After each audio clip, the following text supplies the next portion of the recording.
Capítulo 71. Roma, finales de mayo de 1433. Un fresco amanecer primaveral tiñó Roma de tonos rosados y dorados mientras Segismundo de Luxemburgo cruzaba las antiguas puertas de la ciudad. Las calles estallaron en celebración ante la llegada del nuevo emperador. Las campanas repicaron desde los campanarios, y 1000 pendones con el águila imperial y las llaves papales ondeaban sobre la multitud. Ciudadanos de Roma, mercaderes con gorros de terciopelo, frailes descalzos, condotieros con armadura, se agolpaban al borde del camino para vislumbrar al rey de los romanos que venía a reclamar su corona. Segismundo se erguía en la silla de montar, sus 50 años se ostentaban con augusta dignidad. Llevaba un manto de terciopelo carmesí forrado de armiño, y un fino círculo de oro descansaba sobre su frente canosa como símbolo de su rango real hasta que le fuera otorgada la verdadera corona. Al pasar, absorbió las imágenes y los sonidos. El incienso que emanaba de los incensarios, los pétalos de flores primaverales esparcidos a su paso, los cantos de bienvenida en latín del clero en sotana. Roma, la ciudad eterna, se deleitaba con un esplendor que no se había visto en décadas. Sin embargo, en medio del júbilo, Segismundo sentía el peso de la historia sobre sus hombros. Era plenamente consciente de que hoy estaría donde Carlomagno había estado, en la basílica que albergaba la tumba del apóstol. Hoy, por fin, sería coronado emperador del Sacro Imperio Romano Germánico. En las escaleras de la antigua Basílica de San Pedro, aguardaba la comitiva del Papa Eugenio IV. Los chambelanes del Papa, con sus ricos brocados y sombreros escarlata, descendieron para saludar al futuro emperador. Segismundo desmontó y, como mandaba la tradición, se quitó el sombrero y la capa, humillándose ante el vicario de Cristo. Las trompetas sonaron con una sonora fanfarria que resonó en las columnatas. El corazón de Segismundo se aceleró al contemplar lo que tenía delante. Las grandes puertas de bronce de San Pedro se abrieron de par en par, revelando una nave flanqueada por imponentes columnas e iluminada por innumerables velas. Más allá, al fondo, bajo la majestuosa cúpula, pudo distinguir la blanca figura del Papa Eugenio IV sentado en el trono papal, cerca del altar mayor. El Papa lucía relucientes vestimentas de oro y blanco, y en sus manos sostenía la triple tiara enjollada. A su alrededor se agrupaban cardenales con sus túnicas carmesí, como flores rojas como la sangre, y obispos con mitras de tela dorada. La corte papal se reunió en todo su esplendor para presenciar este momento de convergencia entre la autoridad imperial y la papal. Segismundo recorrió la larga nave con paso mesurado. Con cada pisada sobre el pavimento de mármol, sentía las miradas de la corte sobre él. Los salmos en latín resonaban desde el coro, sus voces elevándose bajo las antiguas vigas de la basílica. Al acercarse al altar, la mirada de Segismundo recorrió fugazmente a los dignatarios reunidos. Reconoció el rostro severo del cardenal Condulmer, sobrino y mano derecha del Papa, observándolo atentamente.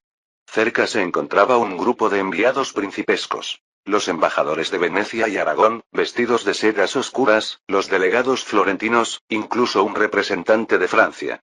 Su presencia subrayaba la importancia de esta coronación para toda la cristiandad.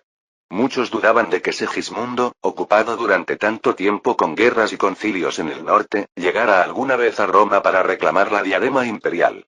Sin embargo, aquí estaba, por fin. Se permitió una leve sonrisa, teñida a la vez de orgullo y humildad, mientras se arrodillaba sobre el cojín bordado ante el trono del Papa Eugenio. Dentro de la basílica, el aire estaba cargado de incienso y humo de velas. En lo alto, los ojos de mosaico de santos y mártires brillaban desde el ábside. Segismundo inclinó la cabeza profundamente. Un acólito sacó un evangeliario dorado, que el Papa sostuvo en alto. En latín, Eugenio entonó el antiguo rito, invocando el ejemplo de Carlomagno, de los santos David y Salomón, invocando a Dios para que bendijera a su siervo Segismundo. Las palabras resonaban en los oídos de Segismundo, solemnes y sonoras. Cuando llegó el momento, sintió el pulgar del Papa trazar una cruz de óleo santo en su frente. La unción que lo santificaba para gobernar. El denso perfume del crisma se mezclaba con el aroma de las velas de cera. Esto es real, pensó Segismundo, con un ligero temblor de emoción apoderándose de él a pesar de toda su compostura. Por la gracia de Dios, asumo el manto que el destino me ha reservado desde hace mucho tiempo. Un diácono presentó los símbolos del poder. Primero el cetro con incrustaciones de joyas, que Eugenio IV colocó en la mano derecha de Segismundo, símbolo de justicia y poder temporal. Luego, el orbe dorado coronado por una cruz, que Segismundo recibió en la izquierda, símbolo del dominio cristiano sobre el mundo. Finalmente, se hizo el silencio al acercarse un asistente con la corona imperial. Era un antiguo círculo de oro, cargado de gemas, cuyas 8 placas articuladas brillaban a la luz de las velas. Segismundo sintió que se le cortaba la respiración cuando el Papa Eugenio IV se levantó y levantó la corona con ambas manos. Por un instante, Segismundo vislumbró su propio reflejo en el metal pulido. Un hombre de solemnes ojos grises y una barba blanca pulcramente recortada, con aspecto mucho mayor que el joven fogoso que una vez se lanzó precipitadamente contra Nicópolis. En ese reflejo no solo se vio a sí mismo, sino también el peso de generaciones de emperadores. Sus ojos se cerraron mientras el Papa le bajaba suavemente la corona. Accipe coronam imperii, recibe esta corona imperial, proclamó Eugenio IV en latín, con voz firme y clara en el vasto silencio, que te marca como el augusto emperador de los romanos, ordenado por Dios. En el instante en que el metal presionó la frente de Segismundo, una ovación estalló dentro de la basílica. Vivat Imperator Sigismundus. ¡Viva el emperador! El grito fue repetido por los nobles y pregados presentes, y luego repetido por las masas afuera que oyeron el grito y el tañido de las campanas. Segismundo abrió los ojos, parpadeando para contener un repentino escozor de lágrimas. En ese latido eterno, sintió la carga y la gloria del momento grabarse en su alma. Soy emperador, se dijo a sí mismo. Después de tantas pruebas. Se levantó, y el Papa Eugenio IV extendió el beso de la paz, un ligero roce del anillo papal contra los labios de Segismundo, un gesto ancestral que unía al imperio con la Iglesia. Al erguirse Segismundo, coronado e investido, sostuvo la mirada de Eugenio. Los ojos oscuros del Papa eran astutos e inescrutables, en un rostro surcado tanto por el ascetismo como por la astucia veneciana. Segismundo le hizo una reverencia respetuosa, como exigía el protocolo. Sin embargo, en ese intercambio de miradas, se gestó una comprensión silenciosa. Ambos eran hombres curtidos por la turbulencia, cada uno necesitaba el apoyo del otro en el peligroso mundo que se extendía más allá de los muros de la basílica. Lo que siguió fue un torbellino de pompa y celebración. Hubo una jubilosa procesión desde San Pedro, donde el recién coronado emperador cabalgó bajo un dosel de seda sostenido por los varones romanos. Los trompeteros anunciaron cada paso. Se ofreció un banquete de estado en el Palacio Vaticano, donde se ofrecieron interminables brindis con vino dulce como el néctar. Durante todo el banquete, Segismundo mantuvo una sonrisa amable y pronunció palabras de agradecimiento y piedad, pero su mente ya estaba agitada por pensamientos más allá del festín. Captó fragmentos de conversaciones entre los cortesanos romanos sobre los problemas en Oriente y rumores sobre la audaz victoria griega sobre los turcos. Era evidente que las noticias habían llegado incluso hasta allí, y habían despertado la imaginación. La corte papal, a pesar de sus solemnes rituales, bullía con rumores de guerra y maravillas en la lejana Bizancio. Segismundo sentía una gran curiosidad, pero se contuvo durante las ceremonias públicas. Ya habría tiempo de sobra para discutir estos asuntos lejos de los oídos de los curiosos.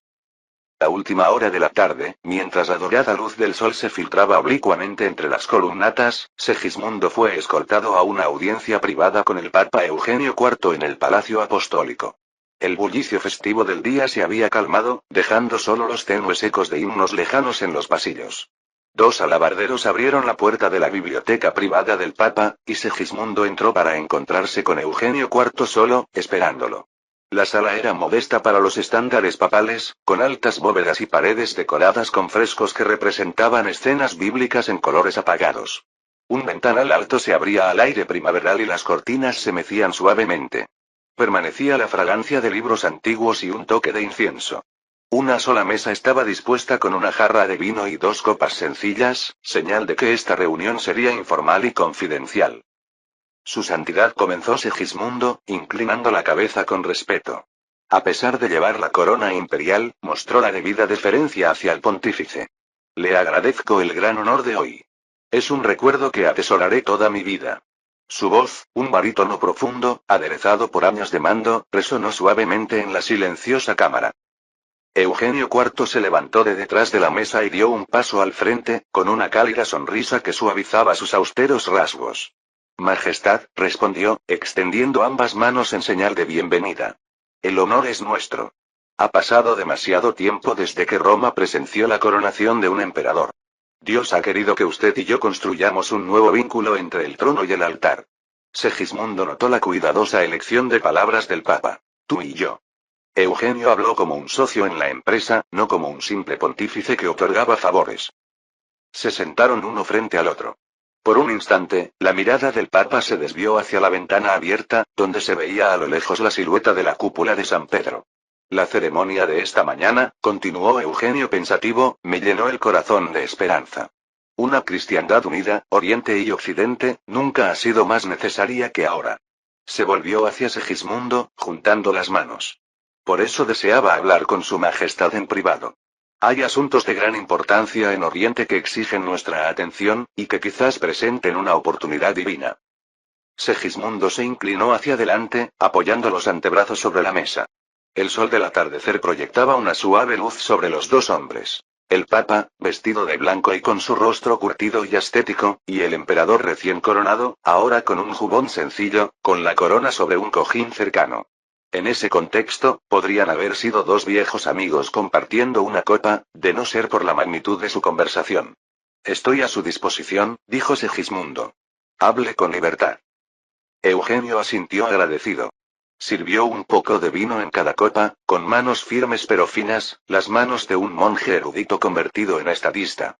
Su Majestad es sin duda consciente de la angustiosa situación que ha asolado Constantinopla y su imperio durante tantos años, comenzó con cautela. Sin embargo, los acontecimientos recientes han alterado la situación drásticamente. Puede que haya oído vagas noticias sobre el destino del emperador Juan Paleólogo. La expresión de Segismundo se endureció levemente. En efecto, Santo Padre. He oído rumores inquietantes, rumores de traición y asesinato. Dicen que el emperador Juan fue asesinado por sus propios parientes, pero no he sabido los detalles. Desafortunadamente, esos rumores son ciertos, dijo el Papa con un profundo suspiro, mientras una sombra se cernía sobre su rostro. Demetrio Paleólogo, su propio hermano, lo asesinó a sangre fría para apoderarse del trono imperial, con la ayuda del sultán otomano. Constantinopla cayó aún más bajo la influencia turca cuando Demetrio se autoproclamó emperador, una marioneta cuyo poder emanaba enteramente de la voluntad del sultán. Eugenio frunció los labios con un desdén manifiesto. Ha traicionado su sangre, su fe y su ciudad. Segismundo asimiló la revelación con tristeza, asintiendo lentamente al confirmarse sus sospechas. ¿Y Constantino Paleólogo de Morea, instó pensativo, no ha reclamado también el título imperial? Sí, afirmó Eugenio con énfasis. Constantino Paleólogo, gobernando desde Morea, respondió con rapidez. Denunció el vil crimen de Demetrio y aceptó el llamado de sus partidarios para convertirse en el legítimo emperador. Su coronación en Mistra fue solemne y pública, y obtuvo un inmenso apoyo de los griegos que no estaban dispuestos a doblegarse ante la tiranía otomana. Segismundo se acarició la barba, contemplativo y solemne. Entonces parece que Oriente está atrapado entre dos emperadores. Uno legítimo de sangre y espíritu, y el otro, una criatura de los turcos. Suspiró profundamente. Ya he oído hablar de la audaz resistencia de Constantino y de su gran triunfo en el muro Examilión. La noticia de la retirada de Murat corrió como la pólvora. La derrota de los turcos es tan rara que conmueve a todos los cristianos, desde Buda hasta París. En efecto coincidió Eugenio, complacido por el conocimiento de Segismundo. La victoria de Constantino reavivó la esperanza en toda Europa. Pero el emperador de los griegos ha hecho más que blandir la espada y el cañón. Se ha convertido en un mecenas del saber y de la innovación. Ha logrado cosas extraordinarias, Segismundo. La curiosidad de Segismundo se agudizó. ¿Hablas de sus proyectos literarios? Exactamente, respondió Eugenio con entusiasmo. Constantino ha establecido imprentas en Morea, que no solo producen obras griegas, sino también Biblias latinas de exquisita calidad. Sospecho que usted mismo podría poseer una de estas ediciones. Una Biblia particularmente excelente, la edición especial del papado, lleva el sello de la Santa Sede. Segismundo sonrió, asintiendo en señal de reconocimiento. En efecto. Un volumen extraordinario llegó a mi corte en Hungría. Al principio, mis eruditos se maravillaron, sin saber cómo se había hecho, tan precisas y uniformes eran sus páginas. Admito que al principio apenas creí en sus explicaciones. El Papa rió suavemente, complacido por el entusiasmo de Segismundo. Ha sido inmensamente provechoso, tanto espiritual como materialmente. La demanda en toda la cristiandad crece día a día. Segismundo se permitió una risa de admiración. Extraordinario, sin duda. Un emperador griego, imprimiendo Biblias latinas para enriquecer y fortalecer la Iglesia de Occidente. Tales son las maravillas de nuestro tiempo. Constantino Paleólogo parece un líder verdaderamente extraordinario. Valiente, ingenioso y erudito. Nos beneficiaría mucho conocerlo mejor. Eugenio tomó un trago de vino y continuó. Además, aprovechando el revés de Murad, Constantino Paleólogo intensificó la ofensiva. Ha emprendido campañas por toda Grecia para recuperar tierras perdidas hace mucho tiempo. Tengo noticias de que liberó al ducado de Atenas de su señor Florentino, que se había aliado con los turcos. El tono del Papa se animó, como si imaginara el mapa de Grecia con crecientes territorios de libertad. Y no solo los griegos, sino también otros se han envalentonado con sus éxitos. En Albania, los jefes de las montañas se han rebelado. El señor Gergiarianit y otros señores hostigan a los turcos para reclamar sus tierras altas. Toda la costa de los Balcanes se está convirtiendo en una espina clavada en el costado del sultán. Segismundo moderó su optimismo con cautela. Murad no sufrirá estas derrotas en silencio. Es un enemigo formidable. Las guarniciones que deja serán reforzadas, y sin duda regresará con mayor fuerza. Cierto, concedió Eugenio, y sin embargo, ni siquiera el sultán es invulnerable. Mis agentes me dicen que Murad enfrenta dificultades. Si los cristianos aprovechamos nuestra ventaja ahora, mientras él está en desventaja, podríamos lograr lo que muchos solo han soñado. La voz del Papa bajó, solemne y decidida. Podríamos expulsar a los otomanos de Europa por completo. Podríamos liberar Constantinopla y restaurar un verdadero emperador cristiano en esa antigua sede. Se hizo el silencio mientras las palabras de Eugenio flotaban en el aire. Segismundo sintió una oleada en el pecho, una mezcla de anhelo y determinación. Liberar Constantinopla sería la mayor hazaña para cualquier monarca cristiano. Tomó su copa y bebió, ordenando sus pensamientos. Su santidad habla de aprovechar nuestra ventaja, dijo Segismundo lentamente. Estoy de acuerdo. Sin embargo, debemos hacerlo con prudencia y unidad. He presenciado el precio de una cruzada impetuosa en Nicópolis. Ignoramos los buenos consejos, y el resultado fue un desastre. La flor innata de la caballería occidental fue aniquilada en un solo día. Juré entonces que nunca olvidaría por qué fracasamos. El Papa escuchó solemnemente, juntando las manos. Conozco bien la historia, señor. Nadie cuestiona la valentía de quienes marcharon, solo la locura de sus disputas y su vanidad. Lo que propones es sabiduría. Cualquier nueva cruzada debe evitar esos errores. Se inclinó hacia adelante. Por eso quería hablar contigo, Segismundo. Has pasado décadas desde Nicópolis forjando la unidad de la cristiandad, poniendo fin al cisma de Occidente en Constanza, esforzándote por sanar Bohemia tras la agitación husita. Entiendes la diplomacia y la necesidad de cooperación. Y ahora, providencialmente, hay un aliado dispuesto en Oriente, un emperador visionario que ya ha unido a los mercenarios griegos e incluso latinos bajo su bandera. Si unimos fuerzas con él, con la bendición de la Iglesia, piensa en lo que podríamos lograr.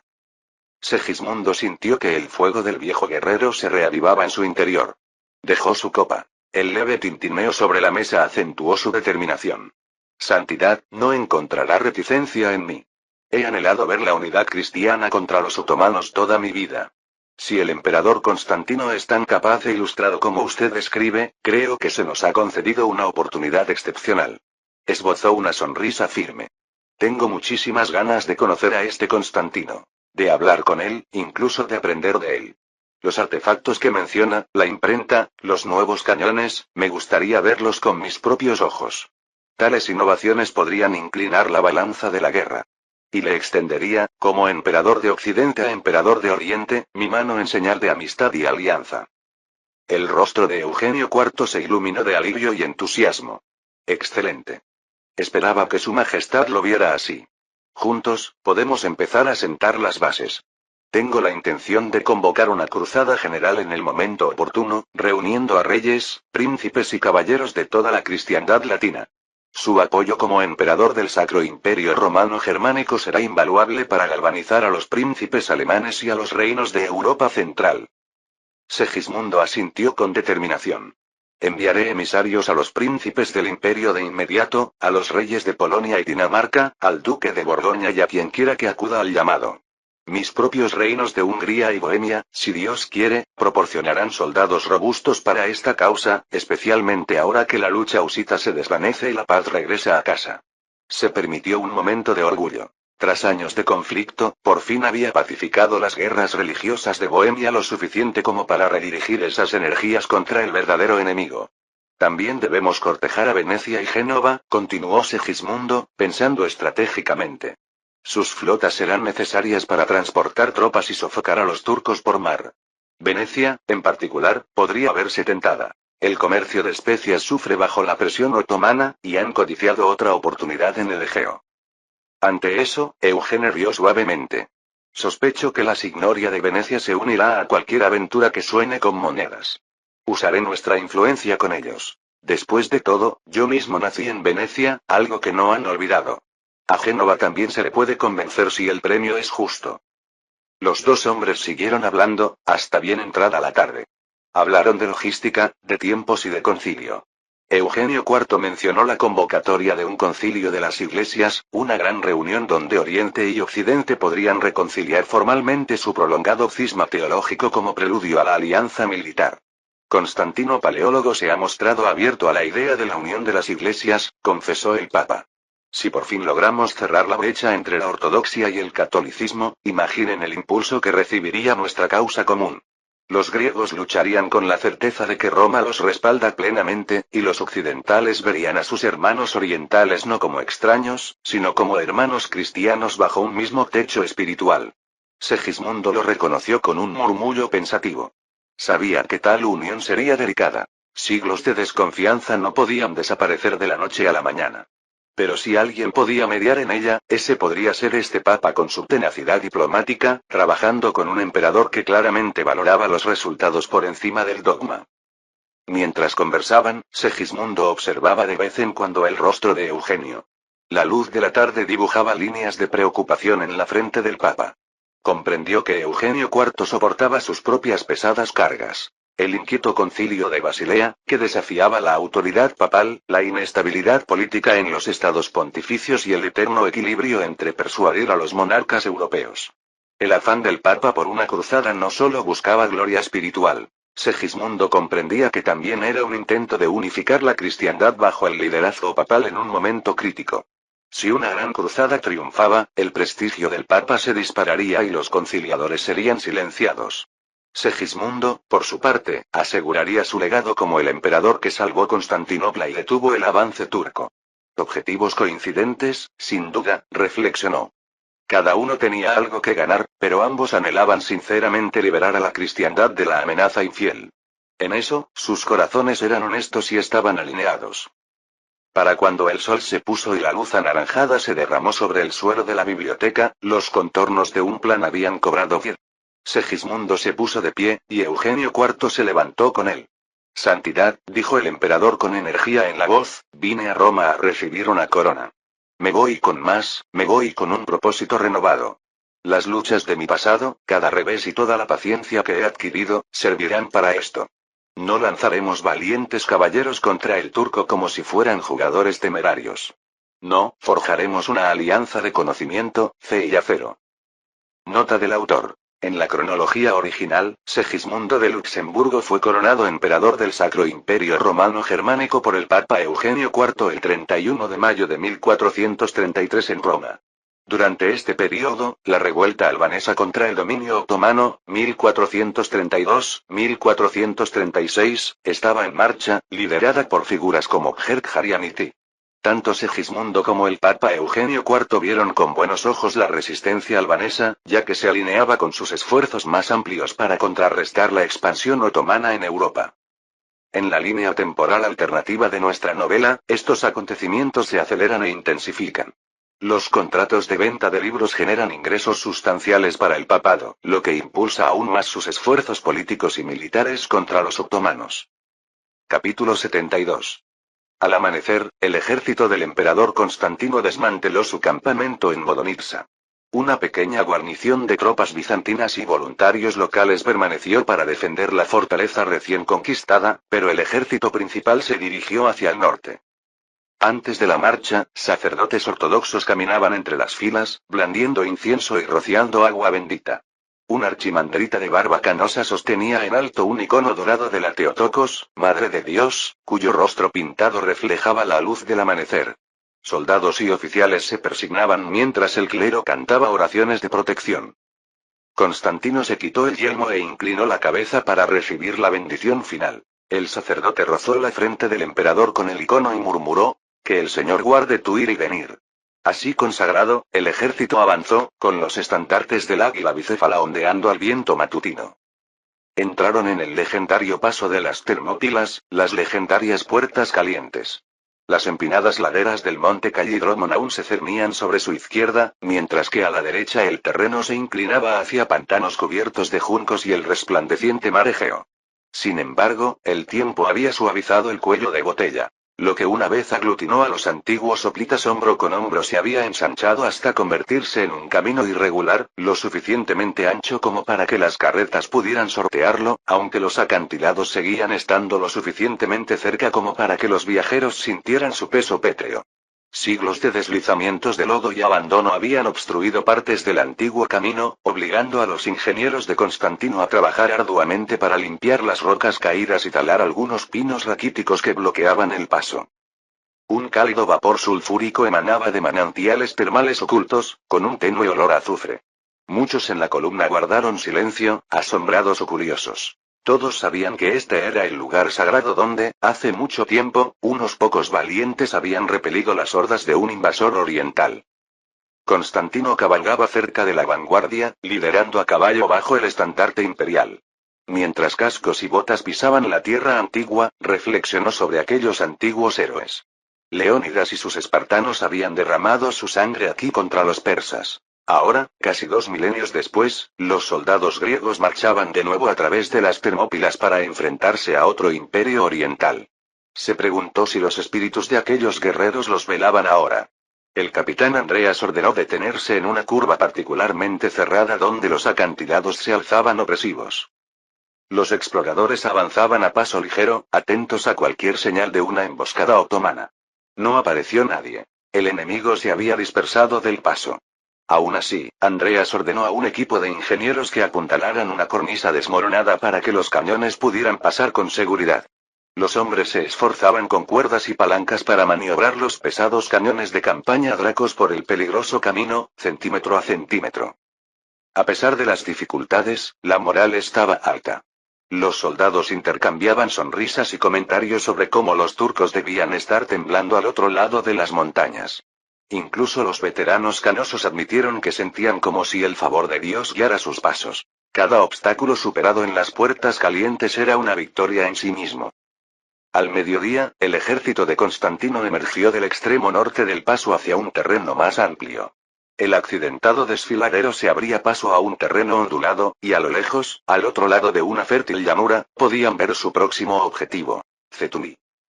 Conocida por los antiguos como la Mía, esta ciudad y su fortaleza custodiaban el acceso a Tesalia. Constantino se detuvo en un afloramiento rocoso que dominaba la llanura. Levantó un brazo, indicando un breve descanso mientras las columnas se reorganizaban.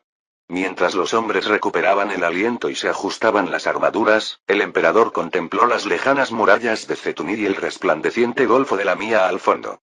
Aquella estrecha puerta había sido antaño una tumba para héroes. Hoy había llevado a los bizantinos al corazón de la Grecia central. Tras él, la larga fila de tropas y carros serpenteaba entre las sombras de la montaña, levantando polvo bajo el sol del mediodía. Constantino se permitió respirar profundamente el aire libre. La parte más dura de la marcha debía pasado. Ahora aguardaba la liberación de Cetuni. Liberación de Cetuni. La aproximación a Cetuni fue cautelosa pero rápida. Constantino envió exploradores a caballo para explorar los caminos que conducían a la ciudad. No encontraron resistencia organizada. Solo algunos puestos avanzados otomanos abandonados y hogueras de vigilancia aún latentes. Una escena sorprendente se desató cuando el ejército imperial se aproximó a las murallas de Cetuni esa misma tarde. En lugar de enfrentarse a las flechas, los bizantinos vieron las puertas de la ciudad ya entreabiertas y a los ciudadanos griegos apiñados en las almenas. La bandera de la guarnición otomana había sido arriada y no se veía por ningún lado. En su lugar, los lugareños habían colocado estandartes improvisados con la cruz e incluso una representación rudimentaria del águila bicéfala bizantina pintada a toda prisa sobre tela. Cuando aparecieron los estandartes dorados y carmesí de Constantino, una gran ovación se elevó desde las murallas.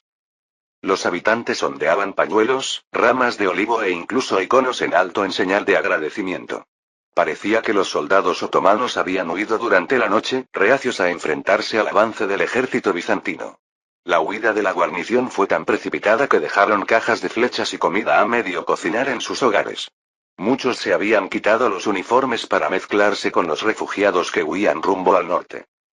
Con cautela, el capitán Andreas condujo un destacamento de vanguardia a través de la puerta abierta.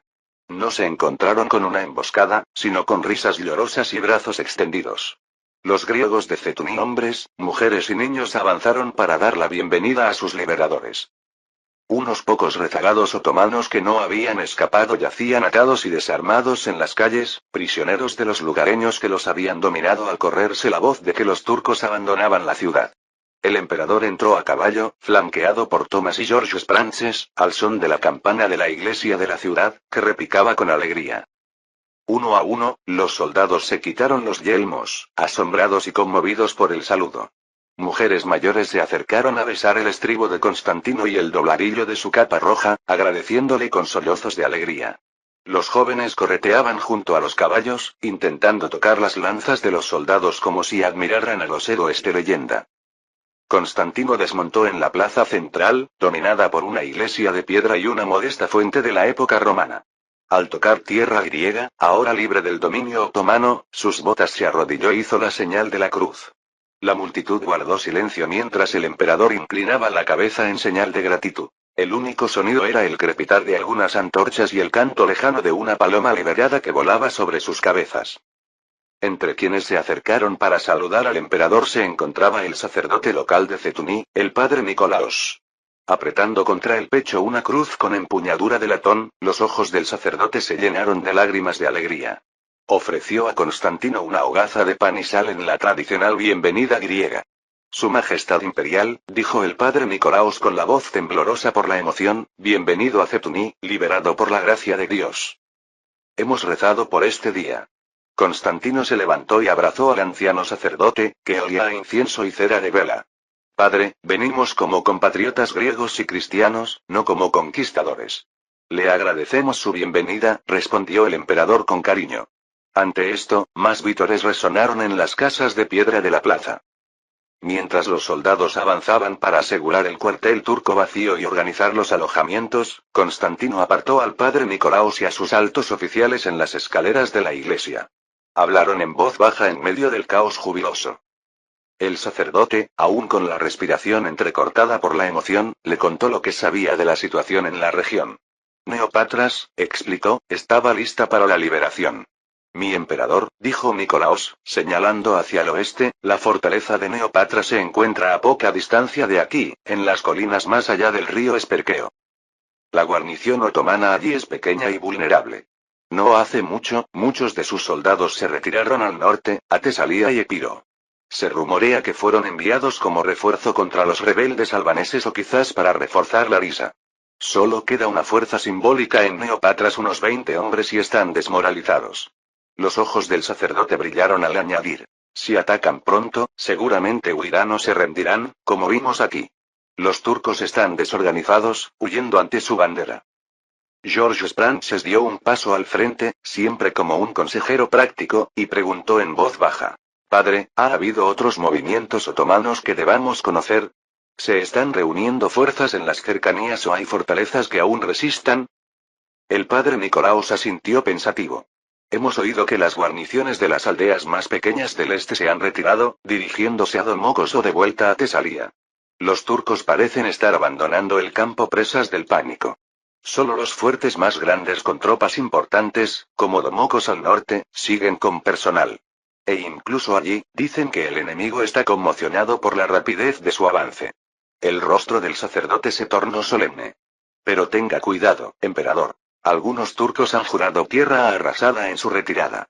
En aldeas a un día de viaje al este, quemaron cosechas y se vengaron de los campesinos griegos cuando les llegó la noticia de la caída de Bodonitsa. El mal aún acecha incluso en retirada. Constantino tensó la mandíbula al oír eso. La idea de que su pueblo sufriera represalias lo agobiaba. Colocó una mano tranquilizadora sobre el hombro de Nicolaos. Gracias, padre. Su consejo, y el coraje de su rebaño, no serán olvidados. Estaremos en guardia.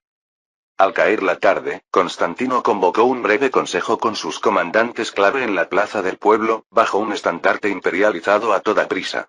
El dulce aroma a incienso de un servicio de acción de gracias en el interior de la iglesia se mezclaba con el humo de las hogueras de la victoria encendidas por los ciudadanos en las murallas. El rostro del emperador, iluminado por la luz de una antorcha, se dirigió a George Sprances, al capitán Andreas y a su hermano Thomas. Parece que la suerte está cambiando, comenzó Constantino con voz mesurada, pero cargada de emoción. En cuestión de días, hemos atravesado las Termópilas y tomado Cetuní sin oponer resistencia. Nuestro enemigo huye ante nuestra llegada. Gracias a Dios, la visión de una Grecia libre ya no parece un sueño lejano, sino que se está haciendo realidad ante nuestros ojos. Señaló la ciudad que celebraba. Cada pueblo que iza nuestra bandera, cada campana que repica con fuerza, es señal de que la larga noche de la ocupación está llegando a su fin.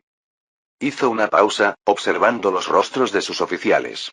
A la luz de la antorcha, el joven rostro de Thomas rebosaba de emoción, Andreas parecía firme y atento, y los ojos de Sprances brillaban con un optimismo cauteloso. Constantine continuó, con la voz más alta para que los soldados y los habitantes cercanos también pudieran oír. Pero no debemos caer en la complacencia. A cada paso que damos, la ira del sultán otomano crece. Entramos en tierras que estuvieron bajo el yugo turco durante mucho tiempo. Con cada ciudad liberada, asestamos un golpe a su orgullo y poder.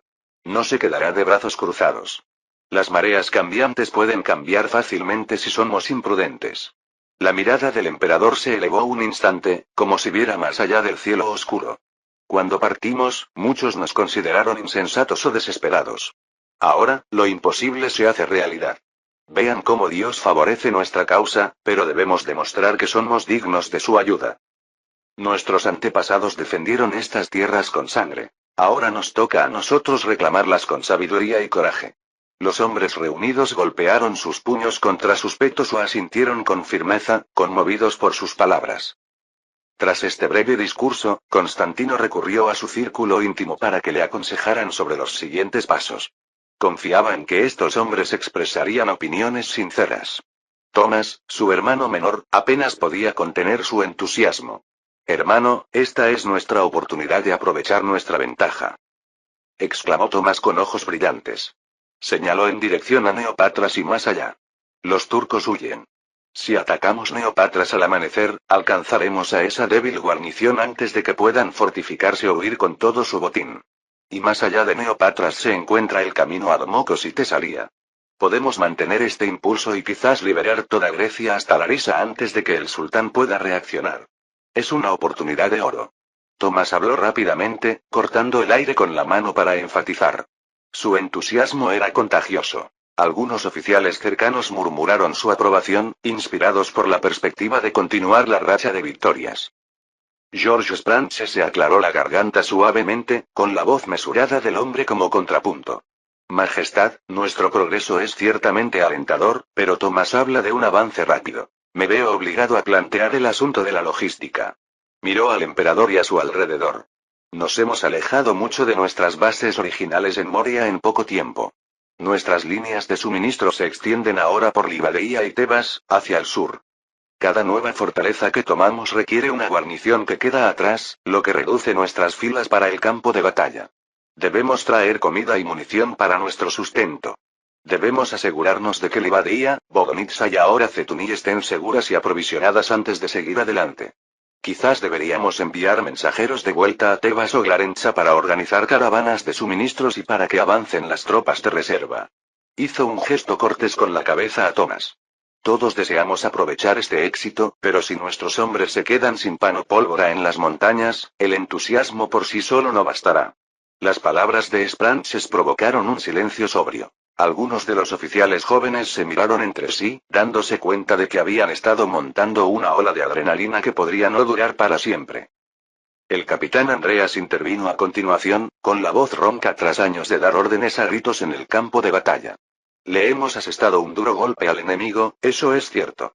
Pero George tiene razón. No podemos ignorar nuestra retaguardia. Además, consideren el riesgo. Una fuerza otomana podría estar acechando ahí fuera, señaló hacia las oscuras siluetas de las colinas al norte y al oeste, esperando para pillarnos desbordados. Quizás alguna fuerza de Tomoko o Tesalia intente cortar nuestra ruta de suministro en las Termópilas, atrapándonos aquí arriba. Hemos tenido suerte de que las guarniciones hayan perdido la compostura hasta ahora.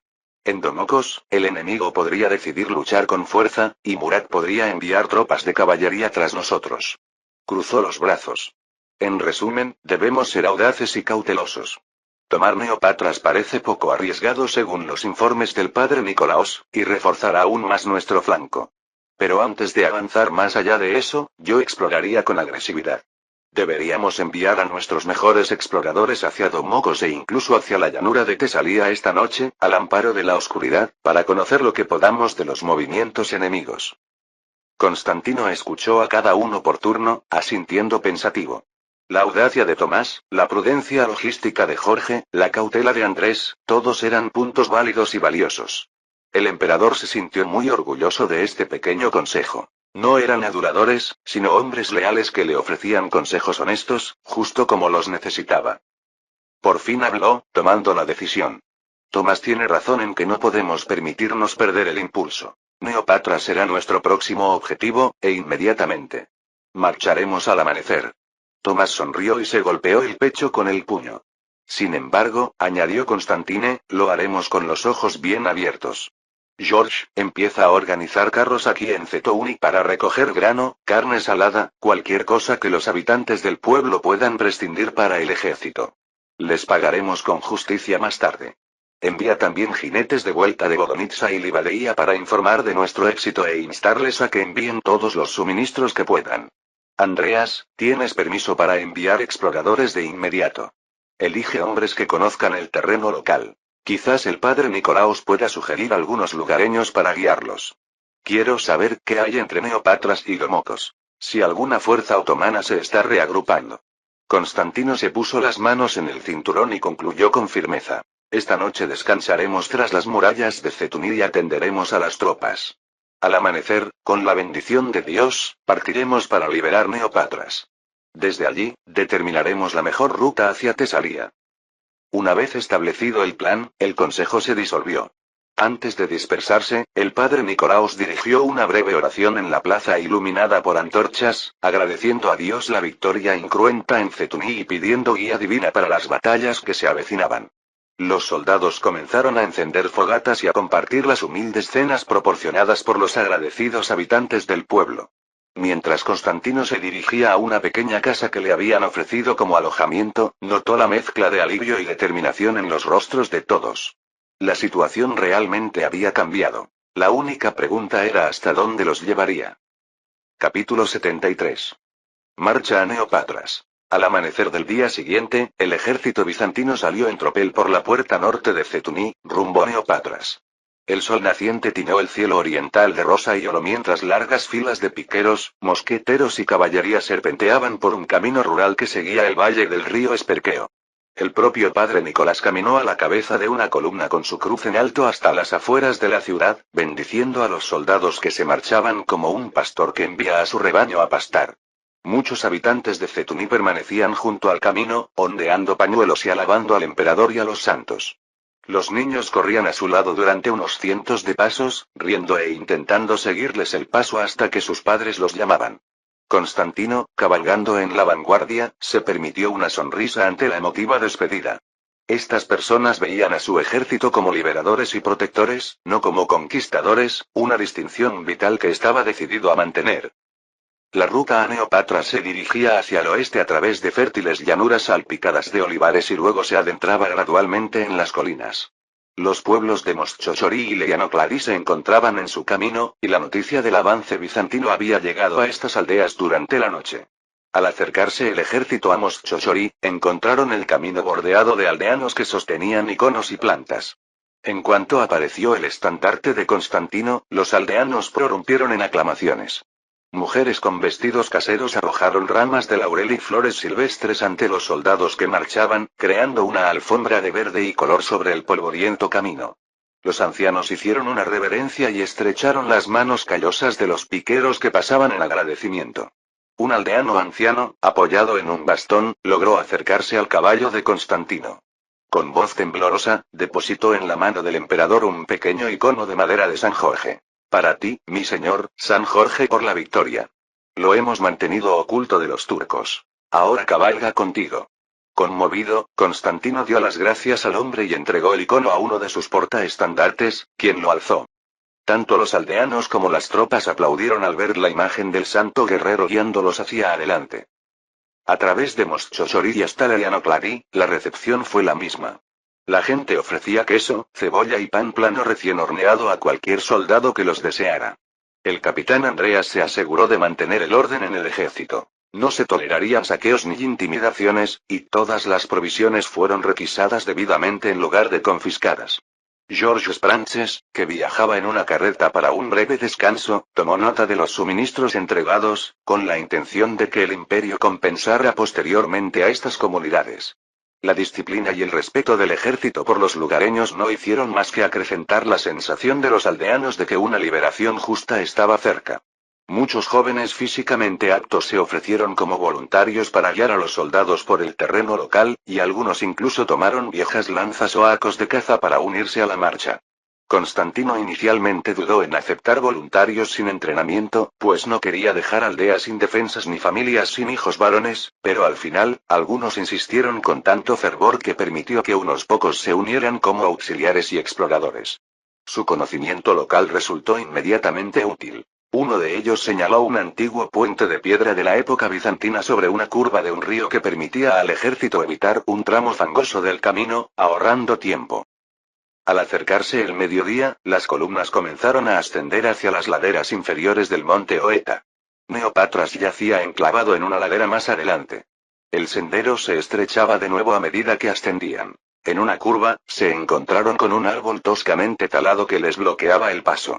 Parecía reciente, quizá un intento de las fuerzas otomanas en retirada de retrasar la persecución. Los ingenieros de Constantino se pusieron manos a la obra de inmediato, despedazándolo y retirando la obstrucción.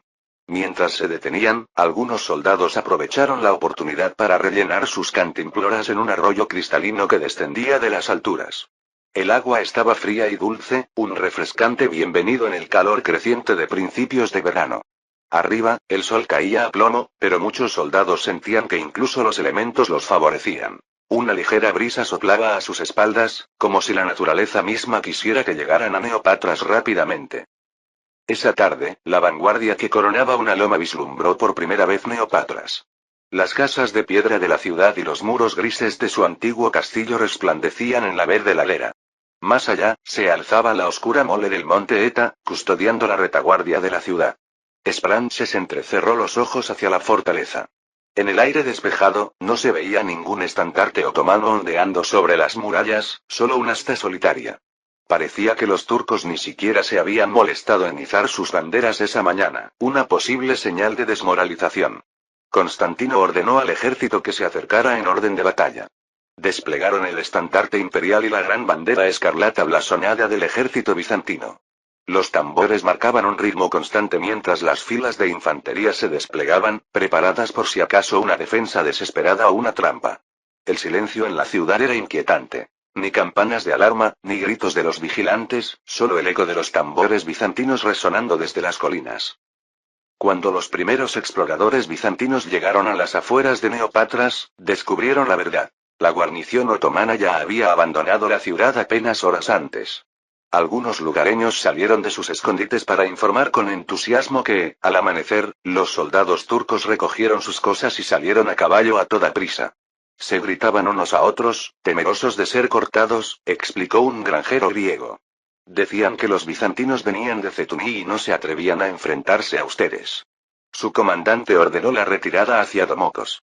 Sin embargo, los otomanos no se habían marchado sin causar daño. En su despecho, habían destruido el pequeño puente de madera sobre un barranco en el camino principal hacia Neopatras, con la esperanza de retrasar a sus perseguidores.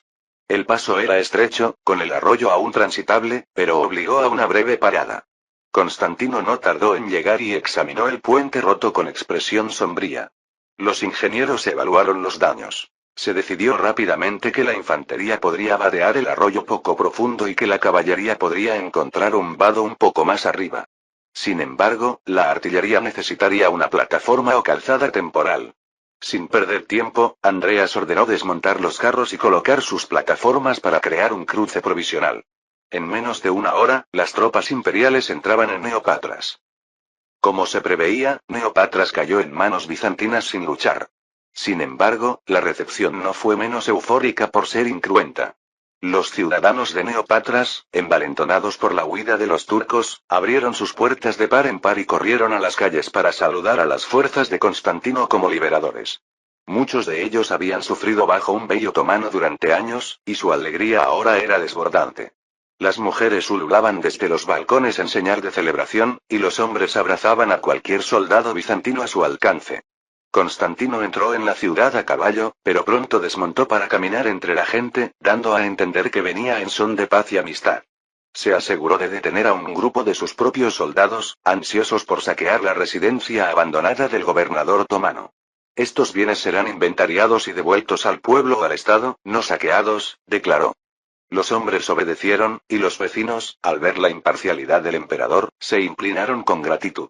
Un anciano se acercó a Constantino con una tímida jovencita su nieta y le dijo: nació el día que llegaron los turcos hace años, y nunca ha conocido a un Neopatras libre hasta hoy. Que Dios te conceda muchos años, Basileus.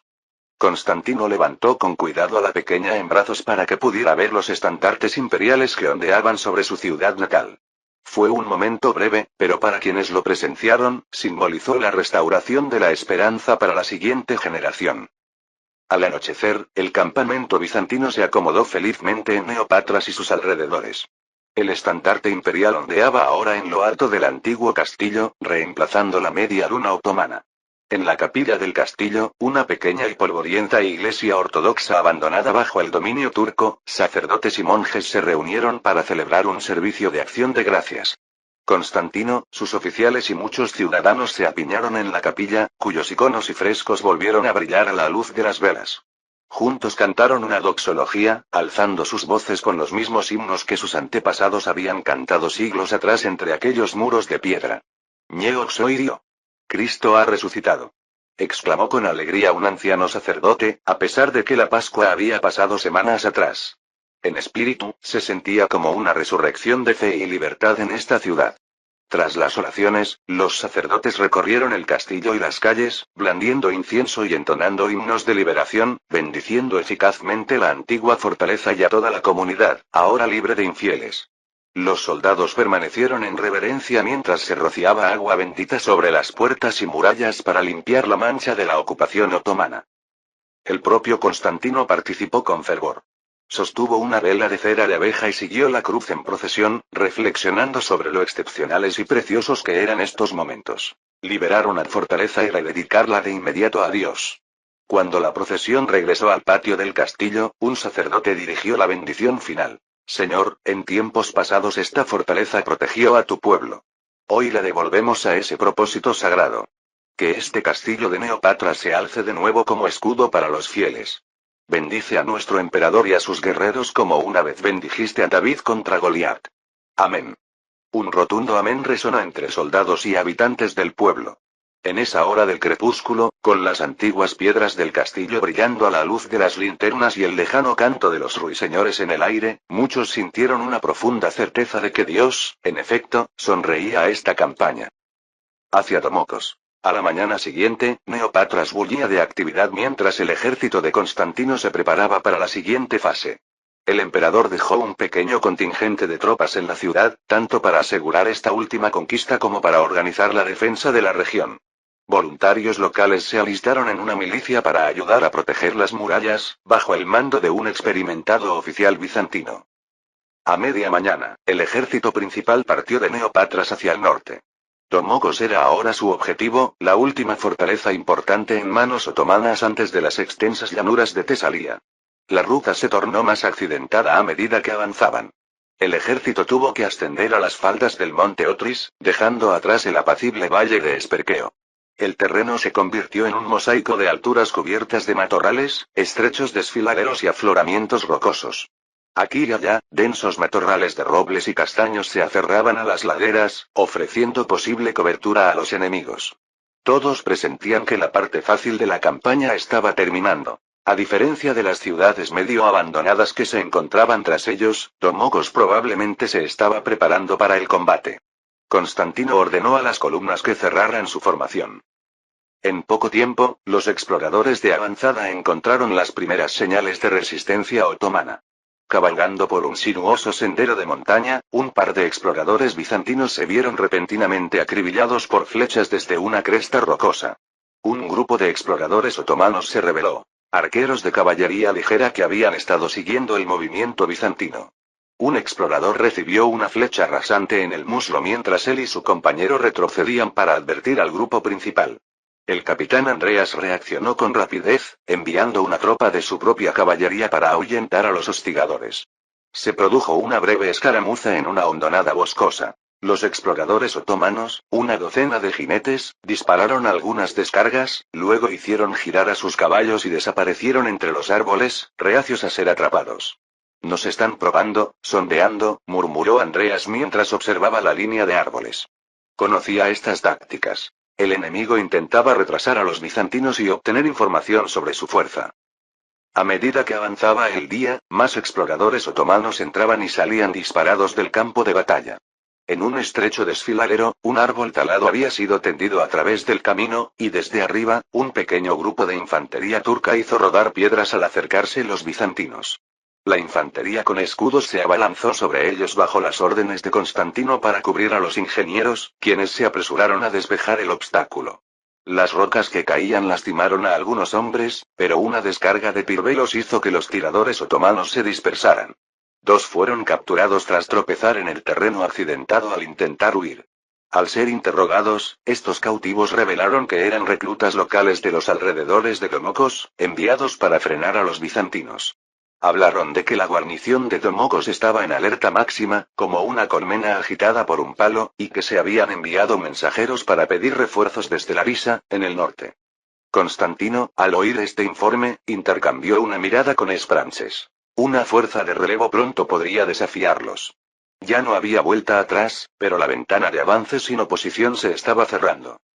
A pesar de estos pequeños enfrentamientos, el ejército bizantino avanzó metódicamente.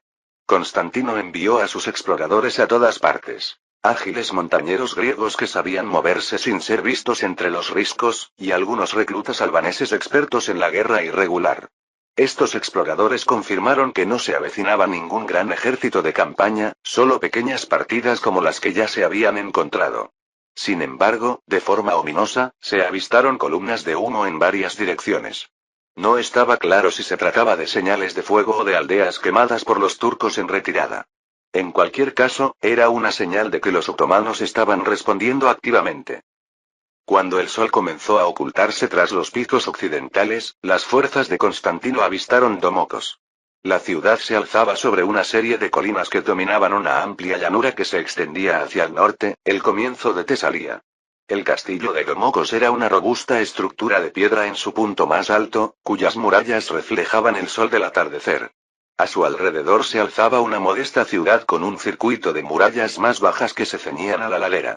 Como era de esperar, a diferencia de Cetuni o Neopatras, Domokos no dio señales de rendición.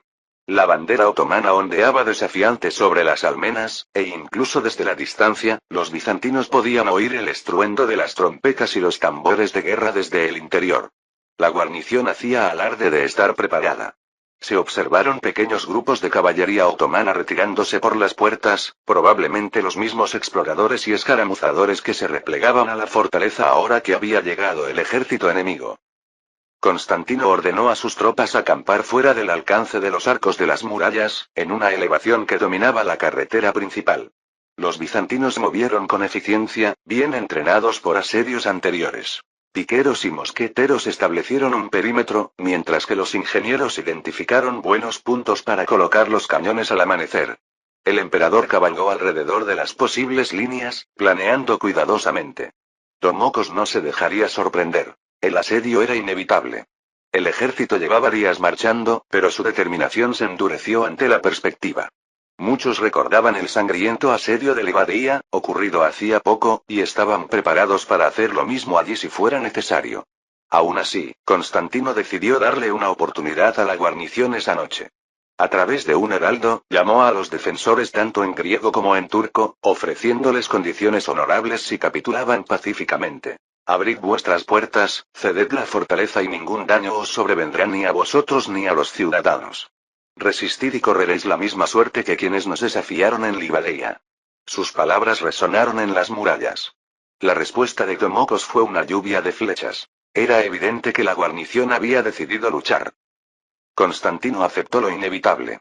Se arrebujó en su capa mientras una fresca brisa nocturna bajaba de las colinas. Prepárense para el asedio, instruyó a sus generales. Sitiaremos la ciudad al amanecer. El asedio. Al amanecer, el asedio de Domocos comenzó en serio. Las fuerzas de Constantino rodearon la ciudad por 3 lados, dejando solo el norte, frente a la llanura de Tesalia, parcialmente abierto para vigilar la llegada de refuerzos. Los cañones bizantinos, posicionados estratégicamente en los montículos al sureste y oeste de la fortaleza, abrieron fuego con un rugido ensordecedor. El cañón Dracos lanzó bolas de piedra contra las murallas, sacudiéndolas sin abrir aún una brecha. Los arqueros otomanos y algunos arcabuceros respondieron con fiereza, con flechas y balas cayendo sobre las líneas de asedio bizantinas. Los manteletes de madera avanzaron, protegiendo a los mosqueteros y artilleros bizantinos que se acercaban sigilosamente, eliminando a los defensores en las almenas. Pronto, una cacofonía llenó el aire. El grave estruendo de los cañones, el chasquido de los arcos y el estallido de los mosquetes, mezclándose con los gritos apremiantes de los comandantes. Constantino concentró su fuego de artillería en una crucial torre esquinera que dominaba la puerta de la ciudad. Durante varios días, las trincheras avanzaron metódicamente, llevando a las fuerzas bizantinas a escasos metros de la puerta principal de Domocos. Dentro de la fortaleza, la tensión aumentaba. Refugiados musulmanes de los alrededores habían inundado la ciudad antes del inicio del asedio, agotando rápidamente las reservas de agua y alimentos. Constantino recibió informes a través de espías y lugareños solidarios, que describían un creciente malestar. Los ciudadanos griegos resentían la negativa de los soldados otomanos a rendirse, lo que provocó brutales represalias. El ahorcamiento de un comerciante griego que abiertamente deseaba ser rescatado endureció la determinación de Constantino, lo que le llevó a comentar con gravedad: su miedo a nosotros solo es comparable al miedo a Murad. Debemos acortar su agonía. A medida que el bombardeo se intensificaba, la torre de la esquina atacada finalmente se derrumbó bajo el fuego continuo de la artillería, convirtiéndose en escombros. Una ovación surgió de las líneas bizantinas. Constantino ordenó un asalto simulado inmediato para comprobar la fuerza de los defensores.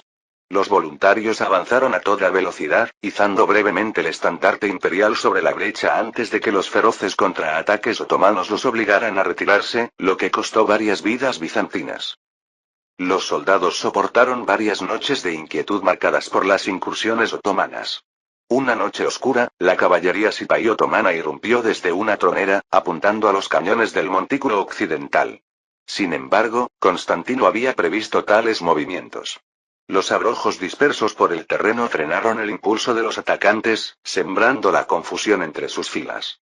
El capitán Andreas contraatacó rápidamente con una carga de lanza, derrotando decisivamente a los asaltantes. Entre los prisioneros capturados se encontraba un subasi que reveló sombríamente el deterioro moral en Domocos, insinuando que no llegaría ningún relevo otomano. Las condiciones dentro de Domocos empeoraron drásticamente a medida que se estrechaban las líneas de asedio. Se produjeron incendios, algunos provocados por los bombardeos bizantinos, otros provocados por defensores desesperados que intentaban ocultar los movimientos bizantinos con humo. Los civiles, atrapados y hambrientos, comenzaron a enfrentarse abiertamente con los soldados otomanos por la escasez de provisiones. Al mediodía, un valiente grupo de civiles griegos intentó escapar, corriendo hacia las líneas bizantinas con banderas blancas improvisadas. El humo se arremolinaba tras ellos. Constantino ordenó fuego de cobertura, protegiendo con éxito su huida. Muchos llegaron descalzos y temblorosos, con los ojos hundidos por el hambre. Sus relatos sobre la propagación de enfermedades y las brutales represalias otomanas acentuaron la urgencia de Constantino por poner fin al asedio rápidamente. La llegada de una gran bomba desde Tebas, laboriosamente posicionada a su alcance, marcó el punto de inflexión del asedio. Sus enormes balas de piedra impactaron la puerta principal del castillo, destrozando las puertas de madera y debilitando gravemente las murallas. Los defensores, desesperados, se apresuraron a reforzar sus defensas, pero la muralla había decaído. El golpe final llegó al amanecer, cuando una segunda y atronadora bomba atravesó por completo la puerta, dejando una abertura lo suficientemente amplia como para un asalto coordinado. Con un toque de trompeta, las tropas bizantinas avanzaron a toda velocidad, gritando: ¡Por el emperador! Tomás Paleólogo lideró la carga hacia la brecha, con sus guardias blandiendo sus espadas en un feroz combate. El capitán Andreas coordinó un asalto por el flanco, superando rápidamente a los defensores restantes alrededor de la dañada torre de la esquina. Se desató una intensa lucha por toda la ciudad y en la fortaleza interior, pero la resistencia otomana pronto fue aplastada. Al mediodía, la fortaleza había caído, y el águila bicéfala imperial se desplegaba con orgullo en lo alto del castillo. Constantino cruzó solemnemente la puerta destrozada, contemplando el alto precio de la victoria, las pilas de escombros, los soldados heridos y los aterrorizados lugareños. Rápidamente impuso disciplina, asegurando la protección y la ayuda a los ciudadanos. Los otomanos muertos, incluido su comandante, también fueron enterrados. Subiendo las murallas en ruinas, Constantino miró hacia el norte, a través de la vasta llanura tesalia, hacia Larisa, consciente de que los otomanos pronto responderían con fuerza. Al caer la tarde, los bizantinos y los habitantes del pueblo se reunieron en la cima de Domocos para ofrecer una solemne oración de agradecimiento dirigida por un sacerdote local, entonando el himno trisagio en memoria de los caídos y en agradecimiento por su triunfo tan difícilmente alcanzado. Constantino se unió, firme en su determinación, consciente de que se avecinaban mayores desafíos. Nota del autor. Los últimos capítulos se inspiran en gran medida en las campañas históricas de Constantino Paleólogo en la Grecia continental durante los años 1444-1445. En realidad, Constantino, entonces déspota de Morea, lanzó una ambiciosa ofensiva contra los territorios controlados por los latinos y los otomanos en la Grecia central. Logró obligar a Nerio II a Cianwoli a pagar tributo en Atenas y Tebas, y con el apoyo de un contingente borgoñón, se adentró en Beocia, Fócide e incluso Tesalia. Un momento particularmente impactante a esta campaña fue el éxito de su gobernador en Bostitsa, actual Egión, Constantino Cantacuceno, quien cruzó el Golfo de Corinto y liberó ciudades del oeste de Fócide. Los habitantes de Loigoriki quedaron tan conmovidos por su liderazgo que rebautizaron su ciudad como Cantacucinópolis en su honor. Es por eso que, en la historia, notarás tanto entusiasmo y alegría entre los ciudadanos liberados. Refleja el espíritu genuino de gratitud y esperanza que las comunidades reales expresaron durante este breve pero poderoso resurgimiento de las armas bizantinas. Aunque estas conquistas fueron finalmente revertidas por la contrainvasión del sultán Murad II en 1446, ofrecieron una visión fugaz de lo que podría haber sido y sirvieron como combustible narrativo perfecto para mi interpretación alternativa del legado de Constantino. Espero que disfrutes de cómo se entrelazan la historia y la ficción. El próximo capítulo, desde la perspectiva de Murad. Capítulo 74. Frontera albanesa, campamento otomano. Un viento gélido soplaba desde las escarpadas tierras altas albanesas, haciendo crujir las tiendas del campamento de Turán Bey al caer la noche. Turán permanecía de pie al borde de su pabellón bajo un cielo púrpura amoratado, con los brazos cruzados sobre el pecho. En el valle, las hogueras titilaban en la creciente oscuridad, y los gritos lejanos de los heridos resonaban desde el hospital de campaña. Durante meses, había perseguido fantasmas por estas montañas. Albaneses rebeldes que se esfumaban entre bosques y desfiladeros tras cada escaramuza. Su experimentada caballería espaí, tan temible en las llanuras abiertas, se vio frustrada por un enemigo que se negaba a entrar en batalla abierta. Turán apretó la mandíbula con irritación latente mientras observaba las crestas ennegrecidas, casi esperando otra incursión guerrillera para hostigar a sus patrullas antes del anochecer. Dentro del pabellón, a sus espaldas, una linterna colgante proyectaba un cálido resplandor sobre mapas salpicados de marcadores. Los oficiales del Bey murmuraban en voz baja, discutiendo el siguiente avance contra los escurridizos jefes. Turan intentó concentrarse, pero su mente divagaba. ¿Cómo había llegado a esto? Se preguntó. El poderío del Imperio Otomano, enredado en estas colinas áridas por rebeldes advenedizos, era un insulto que estaba decidido a aplastar.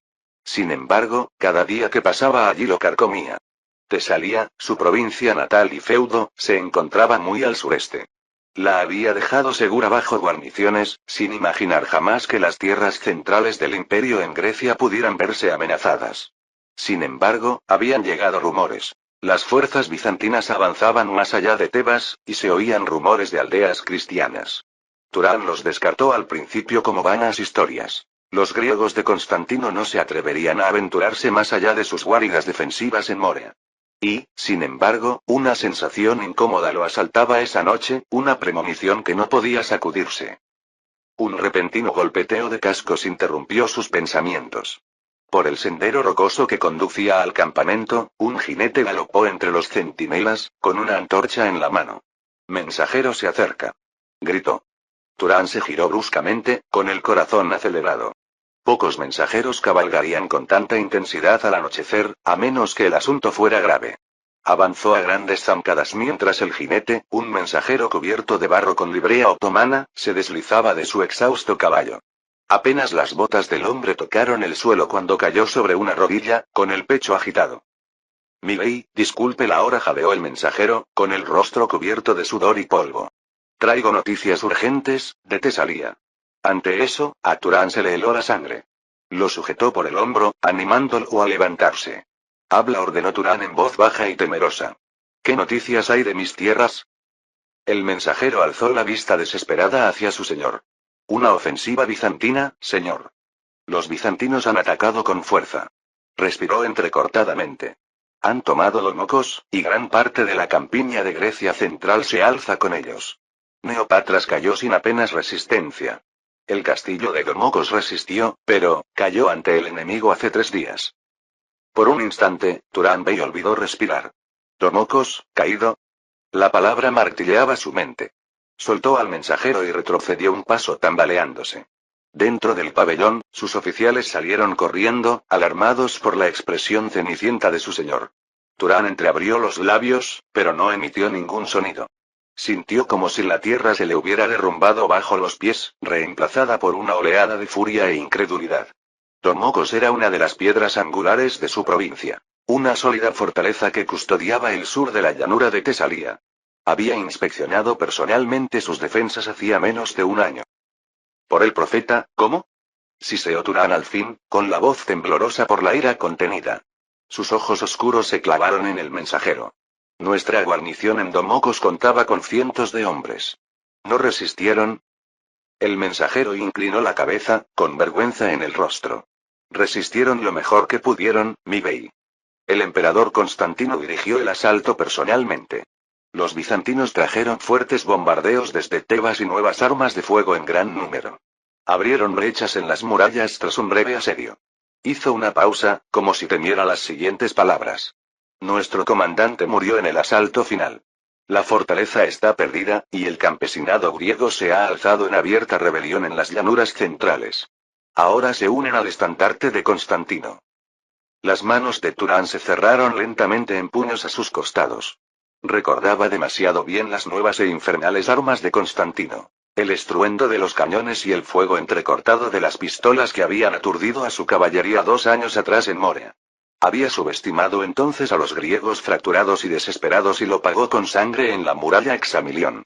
Al parecer, no fue el único sorprendido por las innovaciones del emperador. Ahora, Domocos había sucumbido a ese mismo ingenio despiadado. Por un instante, en medio de su ira, Turán sintió un respeto a regañadientes por la audacia de la maniobra. «Tienes agallas, te lo concedo». Esa fugaz admiración fue rápidamente consumida por la rabia. «¿Qué otras fortalezas?», exigió. «Habla, hombre». «Neopatras, como dije, mi bey. También Levadeía, Cetuní y los pasos al sur de las Termópilas». «Todos tomados o abiertos a los griegos», respondió el mensajero apresuradamente. Larisa aún resiste, pero el enemigo aún no ha llegado tan al norte. Dicen que el ejército del emperador Constantino se está consolidando alrededor de Domocos, probablemente preparándose para avanzar más si no encuentra oposición. Ante esto, Turán se enfureció. Atacó, agarrando una lanza cercana que estaba apoyada en el poste de una tienda y la arrojó al suelo con un crujido. Los espectadores se estremecieron cuando Turán se dio la vuelta, respirando con dificultad, intentando contener su furia. Su mente daba vueltas a las implicaciones. Tesalia, su provincia, estaba siendo invadida. Las mismas tierras que Murad le había confiado ahora estaban en manos del enemigo. La idea era como un puñal en el estómago. Caminó unos pasos hacia la luz de las antorchas, con todos los músculos tensos por una ira apenas contenida. Por Alá, se atreven a asaltar mis tierras como lobos rapaces. Gruñó en voz baja. Los oficiales intercambiaron miradas inquietas. Nadie había visto nunca a Turán Bey tan visiblemente afectado. Era conocido por su serenidad y astucia en campaña. Ahora, una extraña grieta en esa compostura se asomaba, nacida de la naturaleza personal de esta derrota. Pensó en sus propiedades cerca de Tricala, en los poseedores de Timar y sus familias bajo su protección. ¿Estaban ahora a merced de los vengativos griegos? El mensajero había hablado de revueltas, sin duda campesinos ajustando cuentas con cualquier sipaí otomano que pudieran atrapar. Turán hizo una mueca, imaginando las represalias ya en marcha. Su miedo hacia nosotros solo es comparable a su odio. Recordó la advertencia del sultán Murad una vez. Cuán ciertas sonaban esas palabras esa noche. Lentamente, Turán inhaló el aire frío de la montaña, obligándose a dominar la rabia que le latía en los oídos. Gritarles a los mensajeros y chasquear lanzas no solucionaría esta calamidad. Se volvió hacia el mensajero, que seguía arrodillado, temblando, en el polvo. Levántate, ordenó Turán en voz más baja. El hombre se puso de pie, cabizbajo. Has cumplido con tu deber. Ve, come y descansa. Pareces haber cabalgado hasta el agotamiento. El mensajero dudó, sorprendido por la respuesta contenida, y luego, agradecido, retrocedió hacia el comedor, dejando al bey con sus oficiales reunidos. Turán encaró a sus hombres. A la luz de las antorchas, su rostro era severo, sus ojos brillaban con una resolución letal. Debemos aceptar la verdad. Los griegos nos han superado en estrategia. La admisión supo amarga como la hiel. Constantino ha tomado Domocos y ha derramado sangre otomana en suelo otomano. Pretende arrebatarnos Tesalia mientras estamos aquí atados. Señaló con un gesto amplio los imponentes picos, con la frustración evidente en la firmeza de su mandíbula. Es una estrategia audaz, una que podría haber empleado si nuestros papeles se hubieran invertido. Algunos oficiales asintieron con gravedad. También comprendían la lógica de la estratagema bizantina, por mucho que les doliera. Una cosa es segura, continuó Turán, con la voz cada vez más aguda. No podemos librar una guerra en dos frentes indefinidamente. Si seguimos persiguiendo a estos rebeldes albaneses mientras Constantino nos arrebata las provincias, la ira del sultán será terrible, y merecida. Al mencionar a Murad, se hizo un silencio incómodo. Turán no necesitó dar más detalles. Todos podían imaginar la furia del sultán al enterarse de Domocos. Murad II no era conocido por su compasión ante el fracaso, aunque Turán seguía siendo uno de sus comandantes predilectos. La perspectiva de enfrentarse al desagrado de Murad, o peor aún, ver al sultán cabalgar hacia el sur para reclamar lo que Turán había perdido, le revolvió el estómago al bey. Exhaló lentamente, su aliento visible en el frío de la montaña. Llama a mi escriba, le dijo por fin a un teniente. Y avisa para que preparen caballos frescos. Mientras el oficial entraba corriendo en la tienda de buscar material de escritura, Turán irguió los hombros, decidiendo ya qué hacer. Alertaría al sultán de inmediato, explicándole la situación con claridad. Quizás Murad ya lo sabía, quizás no, pero Turán no se demoraría. También necesitaba comunicarse con las fuerzas otomanas que quedaban en Tesalia para organizar una defensa hasta que llegaran los refuerzos. ¿Y qué había de su campaña allí? Abandonarla por completo daría a los rebeldes albaneses un respiro que apenas merecían, pero seguir adelante ahora, con Tesalia en llamas, era impensable. La lealtad de Turán a su sultán luchaba con su orgullo y sentido del honor. Había jurado aplastar este levantamiento albanés, pero Tesalia estaba a su cargo, su responsabilidad. No podía quedarse de brazos cruzados mientras caía. En cuestión de minutos, el escriba del bey llegó con pergamino y tinta.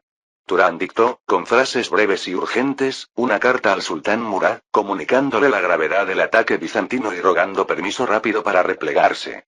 Otra misiva a su hijo y a sus lugartenientes en Larisa, instruyéndoles a mantenerse firmes y reunir las tropas que pudieran para hostigar los flancos de los invasores. Mientras hablaba, su tono era feroz y decidido, pero por dentro, sentía un gran pesar. Cada palabra que admitía la pérdida de fortalezas le hacía sentir como si tragara grasas. He fracasado en proteger lo que es nuestro. Ninguna excusa cambiaría ese hecho. Cuando las cartas estuvieron lijadas y selladas con la marca de Turán, las puso en manos de 2 jinetes frescos. Vayan a Edirne con esto, ordenó al primer hombre, mirándolo fijamente a los ojos. No escatimen en látigo ni espuelas. El sultán debe saber de Domocos de inmediato. El jinete hizo una profunda reverencia, comprendiendo la importancia, y corrió a ensillar un caballo. Al segundo jinete, Turán le dijo: tomen los senderos de montaña hacia el este y vayan a Larisa. Entreguen esto a mi hijo, Ali Bey, o al comandante que controle la ciudad. Diles que iré en cuanto pueda. Ese mensajero también se apresuró a irse. Al verlos partir en la oscuridad, Turán respiró hondo, vacilante. Había dado los primeros pasos para responder, pero la verdadera decisión aún se cernía sobre él: quedarse o marchar. Edirne, capital otomana. En el palacio imperial de Edirne, un silencio opresivo se cernía bajo el alto techo abovedado del salón de diván. Era media mañana, pero el bullicio habitual de la corte de Murad II se había calmado. El sultán Murad permanecía de pie junto a una de las altas ventanas arqueadas. Con las manos firmemente entrelazadas a la espalda, contemplaba los jardines del palacio sin verlos realmente. La luz del sol se derramaba en dibujos pintados sobre el pulido suelo de mármol. Ante él, arrodillado sobre una alfombra de seda, estaba el demacrado enviado de Tesalía que había llegado momentos antes. El hombre había viajado día y noche para traerle malas noticias a su sultán, y ahora temblaba con la frente pegada al suelo, esperando la respuesta de Murad. En el puño cerrado de Murad estaba el pergamino que el mensajero había entregado. Una carta escrita a mano por Turán Bey, junto con informes corroborativos de supervivientes otomanos locales. Los ojos oscuros del sultán recorrieron las líneas como si al releerlas pudiera cambiar el contenido. Domocos caído. Neopatras y Cetuni abandonados. El ejército bizantino avanzaba hacia la Grecia central. Constantino los lideraba. Murad apretaba la mandíbula con cada frase. Había recibido advertencias de movimientos bizantinos en el sur, por supuesto. Pero esto era más que una simple incursión o una incursión menor. Una provincia otomana estaba en llamas, y una preciada fortaleza había sido derribada. Por fin, Murad habló, con voz baja y firme en el silencio. Levántate e informa con detalle, ordenó. El mensajero se puso a gatas, sin atreverse a mirar al sultán a los ojos. Mini sultán balbuceó: traigo noticias de Larisa y de Turán Bey. Hace semanas, los bizantinos lanzaron su ofensiva sitiando Livadea. Tras capturarla, cegaron a la guarnición como castigo y avanzaron rápidamente hacia el norte, arrasando Bolonitsa. Nuestros puestos de avanzada en Cetuni les abrieron las puertas sin oponer resistencia. Neopatras cayó poco después. La guarnición era demasiado pequeña y huyó ante la llegada de los griegos. Cada confesión hacía que el hombre se estremeciera como si esperara un golpe. La expresión de Murad era impasible, pero una vena latía peligrosamente en su sien. Envalentonado por el silencio del sultán, el mensajero continuó. Las fuerzas del emperador Constantino sitiaron Domocos. Trajeron grandes bombardas, mi sultán, y muchos arcabuceros. El asedio fue rápido. Las murallas del castillo fueron atravesadas y... Conozco el resultado, interrumpió Murad con frialdad, levantando la carta arrugada que tenía en la mano. El tono urgente y de disculpa de Turán prácticamente se desvanecía de la página. Murad casi podía oír la voz de su veterano comandante suplicando una acción rápida. El sultán inhaló lentamente por la nariz, conteniendo la tormenta que sentía en su interior. Furia calculada. Toda una vida de gobierno le había enseñado a controlar su temperamento hasta el momento oportuno. Pero, ¡ay!, cómo ardía. Finalmente, se apartó de la ventana para encarar la cámara. A lo largo de las paredes, un puñado de consejeros y guardias permanecían rígidos, con la mirada baja. El gran visir Alil Pasha rondaba cerca, con las manos metidas en su túnica y la preocupación grabada en el rostro. La mirada de Murad los recorrió a todos y se posó en Alil. Así pues, dijo el sultán en voz baja, casi un siseo, Constantino se ha encargado de apoderarse de lo que es mío. Nadie se atrevió a responder de inmediato. Alil Pasha dio un paso al frente e hizo una reverencia. Mi sultán, la noticia es grave. Los bizantinos han atacado Tesalia mientras nuestras fuerzas están divididas. Habló con cautela y dulzura. Sin embargo, Turan Bey ya se está movilizando para contener la incursión. Escribe que marchará hacia el sur desde Albania a toda prisa. Alil señaló sutilmente la carta que sostenía Murad. Los dedos de Murad se flexionaron contra el pergamino. Sabía que Alil intentaba apaciguarlo, para demostrarle que Turan actuaba con decisión. Pero Murad no pudo evitar estallar de ira ante la situación. Contengan la incursión, repitió con un énfasis mordaz. Su voz se mantuvo mesurada, pero cada palabra era dura como el hierro. Para empezar, no debería haber sucedido. Avanzó con paso firme y arrojó la carta sobre la mesa baja en el centro del salón. Los cortesanos se estremecieron cuando la compostura del sultán comenzó a resquebrajarse. Su tono controlado se vio socavado por la intensidad de su mirada. Levadeía, Cetuní, Neopatras, Tomocos, Murad enumeró las pérdidas, frunciendo aún más el ceño con cada nombre. Castillos y ciudades bajo la protección del Estado otomano, perdidos o rendidos sin una lucha adecuada. Aldeas en rebelión. Casi escupió la última frase. Todo esto, mientras Turán estaba atascado persiguiendo rebeldes en Albania. Nos han superado en estrategia. La admisión fue tan inusual en los labios de Murad como lo había sido en los de Turán. Un susurro incómodo recorrió a los asesores. Algunos intercambiaron miradas cautelosas. No era propio del sultán reconocer el éxito de un enemigo tan abiertamente. Pero Murad era un realista, y la negación le serviría de poco ahora. Se acercó al mensajero arrodillado, quien se encogió al ver al sultán cernirse sobre él. Las ornamentadas túnicas de Murad se mecían suavemente, el único sonido en la cámara además del crepitar de un brasero. Háblame de Domocos, ordenó Murad, en voz más baja, pero no menos intensa. ¿Cómo cayó? ¿Cuánto tiempo resistieron nuestros soldados? El mensajero tragó saliva con dificultad. Durante 8 días mantuvieron el asedio, mi soberano, dijo con voz temblorosa. Nuestras fuerzas eran inferiores en número. Las bombas enemigas abrieron una brecha en la puerta al amanecer del 8º día. La guarnición luchó con valentía en las calles, pero al mediodía, la fortaleza estaba invadida. La mayoría de nuestros hombres perecieron luchando hasta el final. El comandante, Khalil Bey, fue asesinado. El hombre dudó, y luego añadió en un susurro. Incluso en la derrota, no se rindieron, sultán. Lucharon hasta el final. Murad cerró los ojos brevemente. Khalil Bey era un antiguo compañero de armas, un sirviente leal durante años. Murió en su puesto, una punzada de dolor, mezclada con furia, recorrió a Murad. Al menos había honor en esa muerte. El sultán respiró hondo, reprimiendo el impulso de maldecir en voz alta. En cambio, apoyó una mano firme en el hombro del mensajero, un gesto sorprendente que hizo que el hombre levantara la vista con tímido asombro. Has hecho bien en traer esta noticia con rapidez, dijo Murad con voz más suave. Ve, descansa un poco. Pronto tendrás más mensajes que entregar. El mensajero, con los ojos abiertos ante la inesperada clemencia, hizo repetidas reverencias y retrocedió mientras un acomodador lo acompañaba afuera. Al cerrarse las puertas, Murad se volvió hacia su círculo más íntimo. La máscara de calma volvió a cubrir sus rasgos, pero en su interior, la ira bullía como un león enjaulado. Se acercó al mapa desplegado sobre la mesa, el mismo mapa de Grecia que había estudiado con detenimiento meses antes al planificar sus campañas. Sus asesores lo rodearon a una distancia respetuosa. La mirada de Murad se fijó en la región de Tesalia, donde diminutos castillos dibujados marcaban Domocos, Larisa y otras fortalezas. Los castillos estaban pintados con la media luna otomana, o lo habían estado. Murad se agachó y, con el borde de su anillo, rasgó con fuerza el símbolo de Domocos. El significado era claro. Perdido. Sus finos labios se apretaron formando una línea.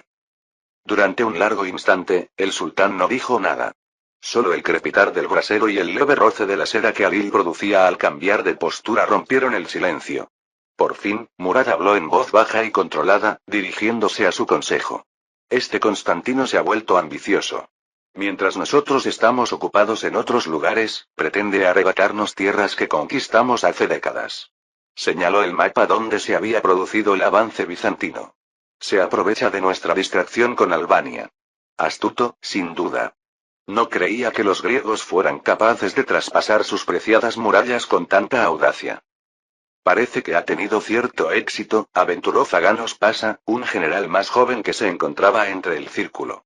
Sus ojos brillaron de indignación por Murad. Un éxito logrado con traición y suerte. Los griegos sorprendieron a nuestras guarniciones más pequeñas. ¿Y Domocos? Zaganos negó con la cabeza. Domocos nunca habría caído si hubiéramos podido enviar ayuda a tiempo. Murad lo miró. No, no habría sido así, asintió en voz baja. No pasó por alto la sutil implicación tras las palabras de Zaganos. Que si no fuera por Turán y el ejército estacionado en Albania, las cosas podrían ser diferentes. El rostro del sultán se ensombreció. Nuestro error fue subestimar a su emperador después de sus victorias iniciales. Su tono se endureció. No repetiré ese error. El gran visir Alil Pasa se acercó, juntando las manos. Mi sultán, la pregunta inmediata es cómo responderemos. El triunfo de Constantino no terminará en Domocos si no se le pone freno. Incluso ahora, sus enviados seguramente cortejan a los griegos de Larisa y a los cristianos de Epiro, alentando más revueltas. Alil miró al sultán en busca de permiso para continuar, y Murad inclinó la cabeza. El visir continuó, con voz serena pero apremiante. La temporada está retrasada para una campaña completa. Las lluvias de otoño comenzarán en un par de meses. Pero si nos demoramos hasta la próxima primavera, el enemigo tendrá muchos meses para atrincherarse y conseguir apoyo. Las tribus de Albania e incluso los príncipes serbios podrían volverse más audaces al ver cómo el sultanato retrocede. Ante eso, el temperamento de Murad se encendió de nuevo. Sus dedos tamborilearon sobre la mesa. ¿Crees que toleraré esperar un año mientras un advenedizo bizantino desfila por mis tierras? Espetó. No. Este insulto debe ser respondido con rapidez y decisión. Miró a sus consejeros reunidos. Su presencia dominaba la sala. Murad era un monarca experimentado, y en momentos como este, irradiaba un aura de autoridad incuestionable. La ira en sus ojos era como un trueno lejano, contenida pero presagiando una tormenta. Marcharemos hacia el sur, declaró el sultán. Reuniremos nuestras fuerzas y contraatacaremos de inmediato. Yo mismo lideraré el ejército. Una oleada de sorpresa y, en algunos rostros, de alivio recorrió el consejo. El sultán, al mando en persona, galvanizaría a las tropas e intimidaría a los enemigos. Murad era reconocido como un comandante guerrero. Alil Pasa, sin embargo, se aventuró a protestar con cautela. Mi sultán, la logística. Los resolveremos, lo interrumpió Murad, levantando una mano. Envía jinetes a todas las guarniciones de Tracia y Macedonia. Quiero 20.000 hombres reunidos en Tesalónica en un mes. Caballería, infantería, artillería, todo lo que podamos reunir. Su tono no dejaba lugar a debate. Cruzaremos a Tesalía y aplastaremos la pequeña aventura de Constantino en una campaña rápida. Zaganos Pasa y varios otros asesores militantes asintieron con entusiasmo. Así se hará, soberano, dijo Zaganos, golpeándose el pecho a modo de saludo. El ejército estará listo para recordarles a los bizantinos cuál es su lugar. Murad se permitió una tensa sonrisa ante el entusiasmo del joven general.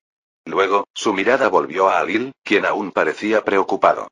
Habla con total libertad, Alil, dijo Murad, moderando la voz.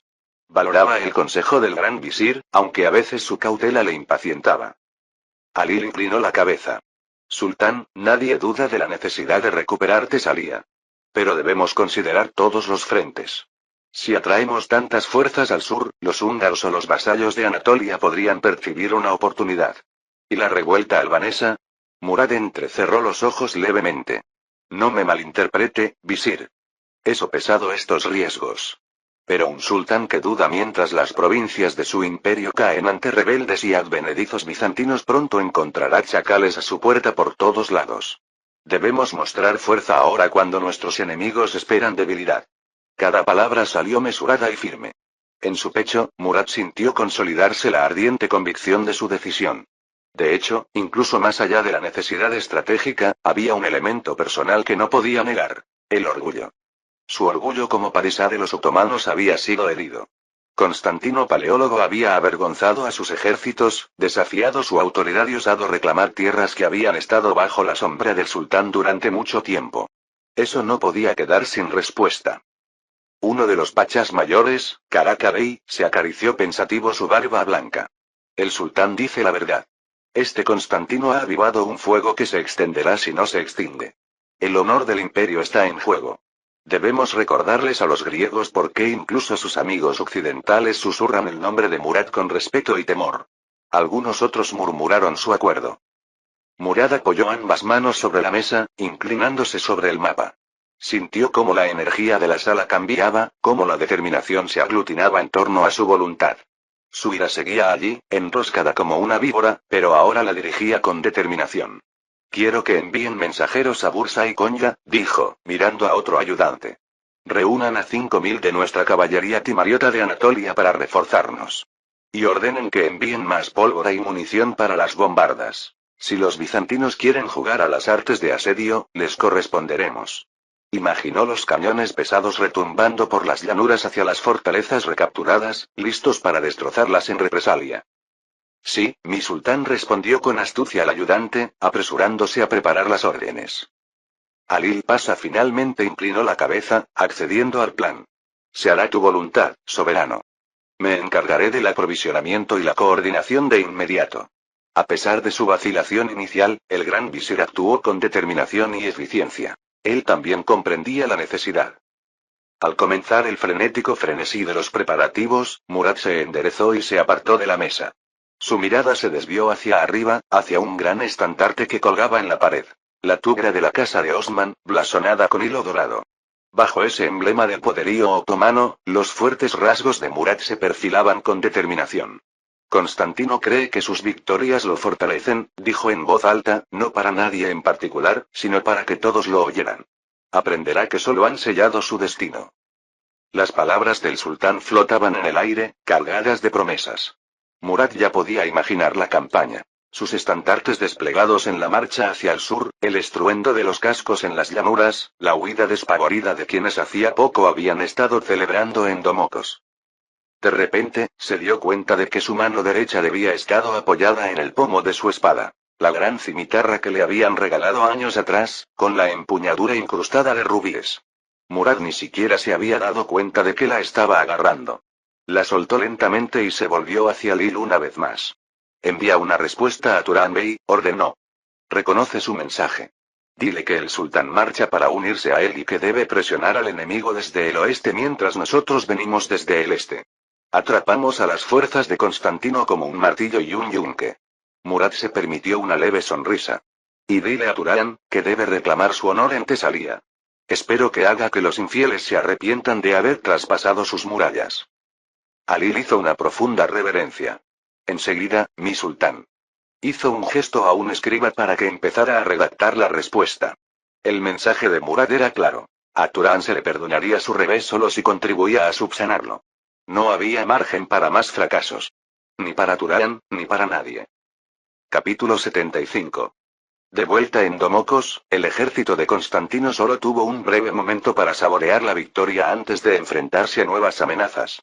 En los días posteriores a la toma de la fortaleza, informes inquietantes se filtraron al campamento bizantino. Exploradores a caballo y campesinos griegos locales informaron sobre incursiones y sabotajes otomanos en las regiones circundantes.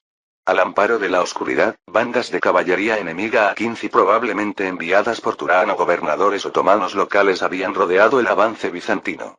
Atacaron aldeas aisladas y convoyes de suministros con una eficacia despiadada. Un amanecer, se vio humo tiñendo el cielo hacia el sureste. Un mensajero de Neopatras llegó, sin aliento y desaliñado, informando de que una partida de asalto otomana los había atacado camino a Domocos. Otro informe indicaba que un convoy de suministros procedente de Tebas había sido emboscado. Los carros fueron incendiados y la escolta murió por completo. Era evidente que los otomanos estaban empleando la guerra de guerrillas y tácticas de tierra arrasada para obstaculizar el avance de las fuerzas de Constantino. George Sprances recopiló estas sombrías noticias y se las presentó a Constantino en el salón capturado de Domocos, donde se había establecido un puesto de mando improvisado. Emperador, dijo Sprances, señalando las marcas en un mapa extendido sobre una mesa toscamente tallada, el enemigo nos ataca por la retaguardia. Aquí, cerca de Neopatras, y aquí, a lo largo del antiguo camino de Tebas, pequeñas incursiones, pero suficientes para interrumpirnos. Quieren aislarnos o, al menos, dificultarnos la conservación de lo que hemos tomado. Constantino frunció el ceño, trazando las rutas con un dedo enguantado. Era consciente del peligro. Aunque victorioso en Domocos, su ejército se encontraba ahora en territorio hostil con líneas de suministro cada vez más precarias. Peor aún, comenzaron a circular rumores entre los lugareños de que Murad estaba reuniendo un ejército masivo para marchar hacia el sur. Uno de los aldeanos griegos que había huido al campamento bizantino juró haber oído a un soldado otomano murmurar: «Esperen a que llegue el sultán, los quemará a todos». Tales rumores, ciertos o no, ensombrecieron la euforía de las recientes victorias. Constantino sabía que el tiempo apremiaba. Fuera cual fuera el siguiente paso, debía decidirse y prepararse antes de que Murad cayera sobre ellos. Así pues, se convocó un tenso consejo de guerra en Domocos pocos días después de su caída. Constantino reunió a sus principales comandantes y asesores en la antigua torre del homenaje del castillo, bajo un techo abovedado aún ennegrecido por el hollín. Afuera, el crepúsculo se cernía sobre ellos. El lejano retumbar de un trueno insinuaba una tormenta de verano que se avecinaba sobre la llanura de Tesalía, y ocasionales destellos de relámpagos danzaban en el horizonte.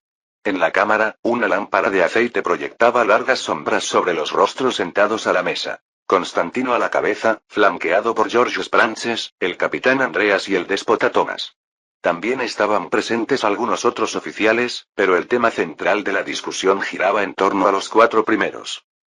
El emperador inauguró el consejo.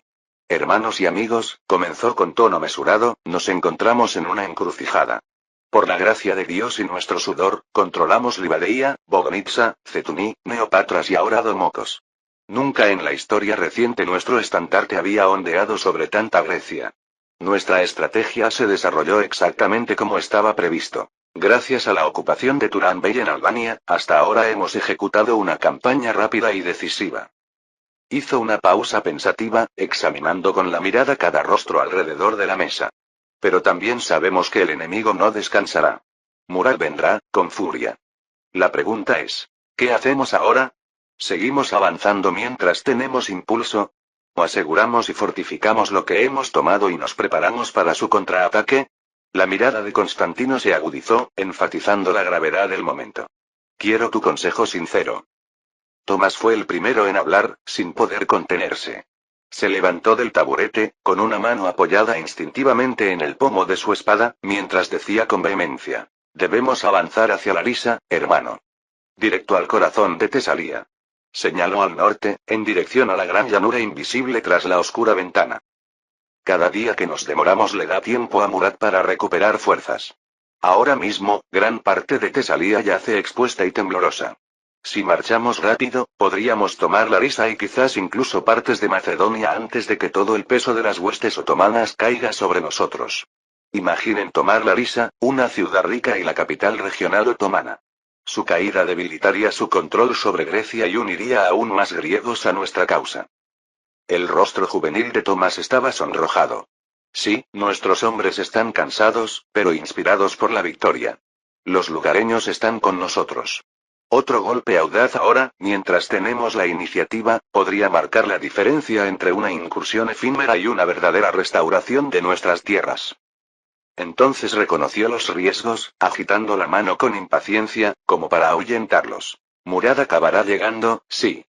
Pero es mejor enfrentarlo después de haber tomado sus ciudades clave, quizás obligándolo a negociar o luchar en el territorio que hemos elegido. Siempre podemos replegarnos a estas montañas si es necesario, pero una oportunidad como esta solo llama una vez». Tomás permaneció sentado, respirando con dificultad, claramente convencido de que un ataque audaz era la estrategia correcta. George Sprances se cruzó de brazos, con expresión pensativa pero cautelosa. «Aprecio el fervor del príncipe Tomás», dijo con voz serena y precisa. «Dios sabe que yo también anhelo ver nuestras banderas ondear sobre Larisa, pero la ambición debe enfrentarse a la realidad». Tomó el puntero de madera con soltura, golpeando suavemente el mapa, cada toque cuidadoso y deliberado, como si contara el coste de cada centímetro. «Consideren con claridad lo que realmente implica marchar sobre Larisa. 40 millas abiertas nos separan de esa ciudad, atravesando un territorio hostil aunque sus habitantes no lo sean. Cada paso hacia el norte nos obligaría a dejar atrás pequeñas guarniciones, reduciendo nuestras filas y exponiendo flancos vulnerables a los ataques de Tricala, incluso hasta la guarnición de Tesalónica. Hizo una pausa, con la mirada penetrante bajo sus párpados pesados, observando atentamente a Constantino, evaluando la reacción de cada hombre antes de continuar. ¿Y qué hay del suministro? Apenas conseguimos convoyes a través de Tebas ahora. Estas incursiones en nuestra retaguardia, quemando cosechas y carros por igual, amenazan aún más nuestras líneas. Podríamos llegar a Larisa hambrientos y aislados, en lo profundo del territorio enemigo. Suspiró levemente, con el cansancio asomando por el rabillo del ojo, el peso de los años y la responsabilidad evidentes en su postura. Imaginen claramente el momento en que Murad llega con 40.000 hombres a sus espaldas mientras nosotros permanecemos expuestos en la llanura de Tesalia. Podría rodearnos y aniquilarnos de un solo golpe.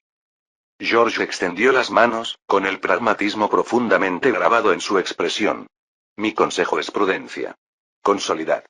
Fortaleced Domocos, Neopatras, Bogonitsa, y sobre todo nuestro control sobre los pasos de montaña que tenemos detrás. Convertidlos en puertas de hierro que ni siquiera el sultán pueda traspasar fácilmente. Echó un vistazo rápido a la sala, con una serena urgencia en la mirada. Y debemos enviar nuevos emisarios a los posibles aliados. El Papa, los venecianos, el emperador Segismundo. Infórmales claramente de nuestros triunfos, presionándolos para que nos ayuden abiertamente. Quizás, para la próxima primavera, refuerzos o incluso cruzados puedan impulsar una nueva ofensiva. Sostuvo la mirada fija de Constantino. Pero arriesgarse ahora con un avance profundo en Larisa. Podríamos ganar mucho, o perderlo todo. Andreas escuchaba pacientemente, con las manos cicatrizadas entrelazadas frente a él y una expresión de discreto escepticismo. Al hablar, su voz era ronca pero mesurada, con la autoridad directa de un soldado. Ambos bandos dicen la verdad, retumbó, asintiendo lentamente. El ejército podría seguir avanzando, sí. Han sangrado y luchado, pero la moral se mantiene fuerte. Larisa sin duda conmocionaría profundamente a los otomanos. Sin embargo, he visto demasiadas batallas perdidas ante ejércitos desbordados, sin suministros y con el estómago vacío. Señaló el mapa con un dedo romo, trazando la ruta de abastecimiento que serpenteaba precariamente hacia Morea. Nuestras provisiones deben recorrer cientos de kilómetros, Constantino. Es cierto que aún es principios de verano, buscamos algo de alimento, pero el enemigo quema los campos al retirarse. Domocos ya se esfuerza por alimentar tanto a nuestros hombres como a los lugareños que se han quedado. Marchen más al norte, ¿cuánto falta para que nos muramos de hambre? Negó con la cabeza lentamente, frunciendo el ceño con silenciosa exasperación. ¿Y nuestra capacidad de asedio? Piénsenlo bien. Domocos nos costó casi 2 semanas, y sus defensas no son nada comparadas con las gruesas murallas de Larisa. Nos encontraríamos en un asedio profundo, mirando con impotencia a través de la llanura las nubes de polvo de Murad, sus estandartes en el horizonte. Andreas hizo una pausa, respirando con calma, como si se esforzara por calmarse. Sin embargo, quedarse aquí de brazos cruzados también conlleva peligro. Si nos atrincheramos y esperamos, Murad recuperará la iniciativa. Quemará la campiña que nos rodea, eliminando patrullas y hostigando a nuestros hombres hasta que estemos exhaustos, hambrientos y desmoralizados. El camino a Neopatras es defendible, sí, pero ninguna ruta es completamente segura. George intervino rápidamente, con una sonrisa diplomática apenas asomando en sus labios. Capitán, las rutas alternativas son extremadamente improbables. Al oeste, las montañas impiden el paso por completo. Al este, se vería obligado a dar un rodeo enorme por terreno accidentado cerca de la costa. Incluso si lo intenta, lo interceptaremos y detendremos fácilmente cerca de los cuellos de botella de las Termópilas. Andreas gruñó pensativo, tirando brevemente de su barba. Su paciencia estaba a prueba, pero era lo suficientemente disciplinado como para reconsiderarlo con cuidado. Quizás, entonces, nos convenga un camino intermedio, dijo con firmeza. Avanzar parcialmente, incitar a Murad a luchar en el terreno que elijamos. Acampar en Farsalos, fortificarnos lo suficiente como para resistir el ataque sin comprometernos con el asedio total de Larisa. Frunció el ceño ligeramente. La cautela se oponía visiblemente al atractivo de tal estrategia. Aún así, tendríamos que asegurar nuestra retaguardia. No hay margen para la negligencia. El debate continuó un rato, con la intervención de algunas voces menores. Algunos oficiales más jóvenes, envalentonados por la victoria, se aliaron con Thomas, deseosos de seguir adelante.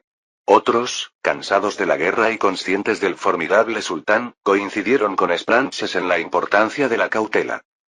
Constantino absorbió cada perspectiva en silencio, con expresión pensativa, casi severa a la luz de la lámpara.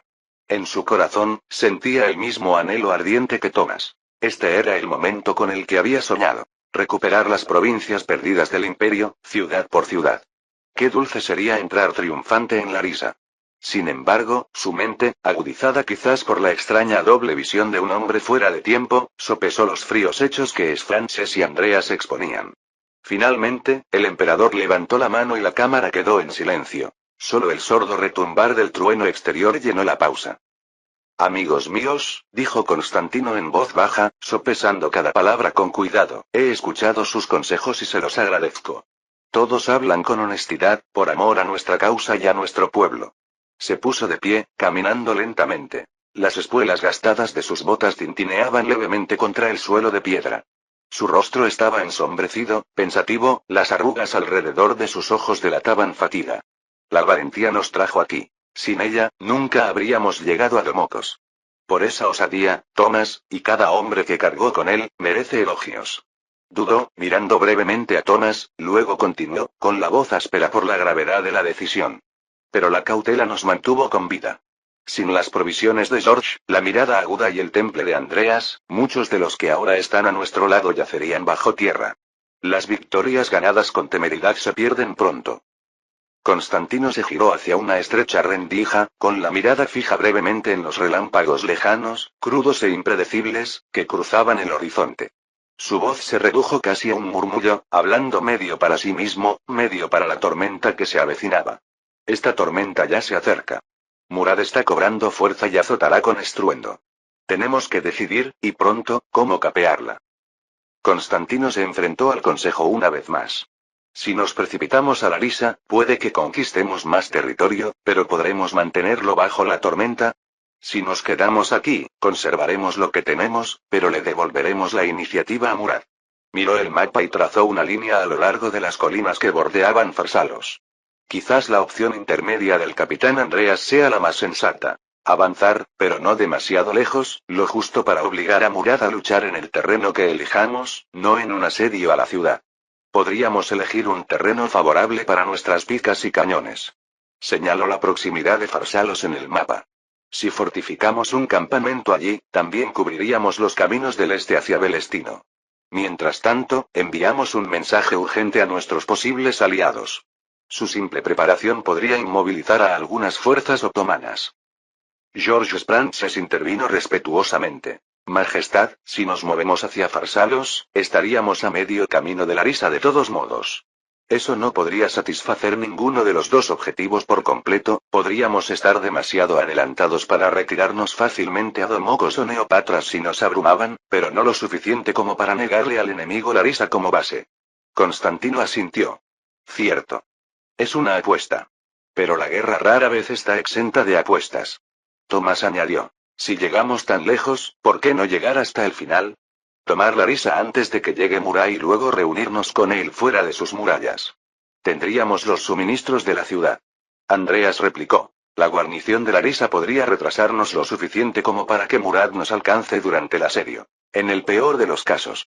La discusión fue apasionada pero respetuosa. Todos conocían el peso de la decisión. Constantino levantó las manos con calma, indicando silencio al consejo. He tomado una decisión, declaró con firmeza, con voz firme en medio del creciente trueno exterior y el suave repiqueteo de la lluvia contra el techo. Los argumentos han sido convincentes, pero debemos ser cautelosos. Lo más sensato es ir a lo seguro. Que Murad venga con nosotros. Aprovecharemos cada hora hasta su llegada con prudencia. Reforzad y estabilicéis nuestras líneas de suministro que se extienden hasta Tebas. Domocos está demasiado expuesto para resistir un asedio decidido. Lo abandonaremos antes de que llegue Murad, recuperando mientras tanto parte de sus materiales para fortificar posiciones en los pasos de montaña al sur de Domocos, hacia Neopatras. Hizo una breve pausa, dejando que el peso de sus palabras se asentara en el consejo, y luego volvió a inclinarse hacia el mapa. Aquí, dijo deliberadamente, señalando las llanuras al sur de Domocos y justo al norte de los pasos de montaña que conducen a Neopatras, es donde nos plantaremos. Elegiremos un terreno favorable para nuestras picas, ciruelos y cañones, lo suficientemente abierto para un despliegue adecuado. Volvió a tocar el mapa para enfatizar. Murat se sentirá atraído si le ofrecemos un campo de batalla aparentemente ideal para su caballería, pero servirá igual de bien a nuestra artillería y ciruelos. Y estar cerca de los pasos de montaña nos asegura la opción de una retirada disciplinada si es necesario. Al fortificar nuestra ruta de escape y asegurar las líneas de suministro a Tebas, garantizamos que esta batalla se libre en nuestros términos, no en los suyos. Que se agote persiguiendo sombras y que luego caiga directamente en la trampa que hemos preparado. El consejo intercambió miradas de aprobación, reconociendo la lógica de la cautelosa pero estratégica decisión de Constantino. El emperador había optado por la prudencia sin sacrificar la fuerza, lo que les otorgaba la flexibilidad para adaptarse y soportar cualquier tormenta que se avecinara. Mientras se preparaban para retirarse, un destello brillante iluminó la cámara, seguido de un trueno tan fuerte que hizo vibrar el polvo de las piedras. Los hombres se estremecieron y miraron a su alrededor. En el inquietante silencio que siguió al trueno, Constantino murmuró: una tormenta del cielo, quizás una señal, o simplemente la furia de la naturaleza reflejada en la del sultán. Esbozó una leve sonrisa para aliviar la tensión. De cualquier manera, necesitaremos el favor de Dios más que nunca. Fin del capítulo 75.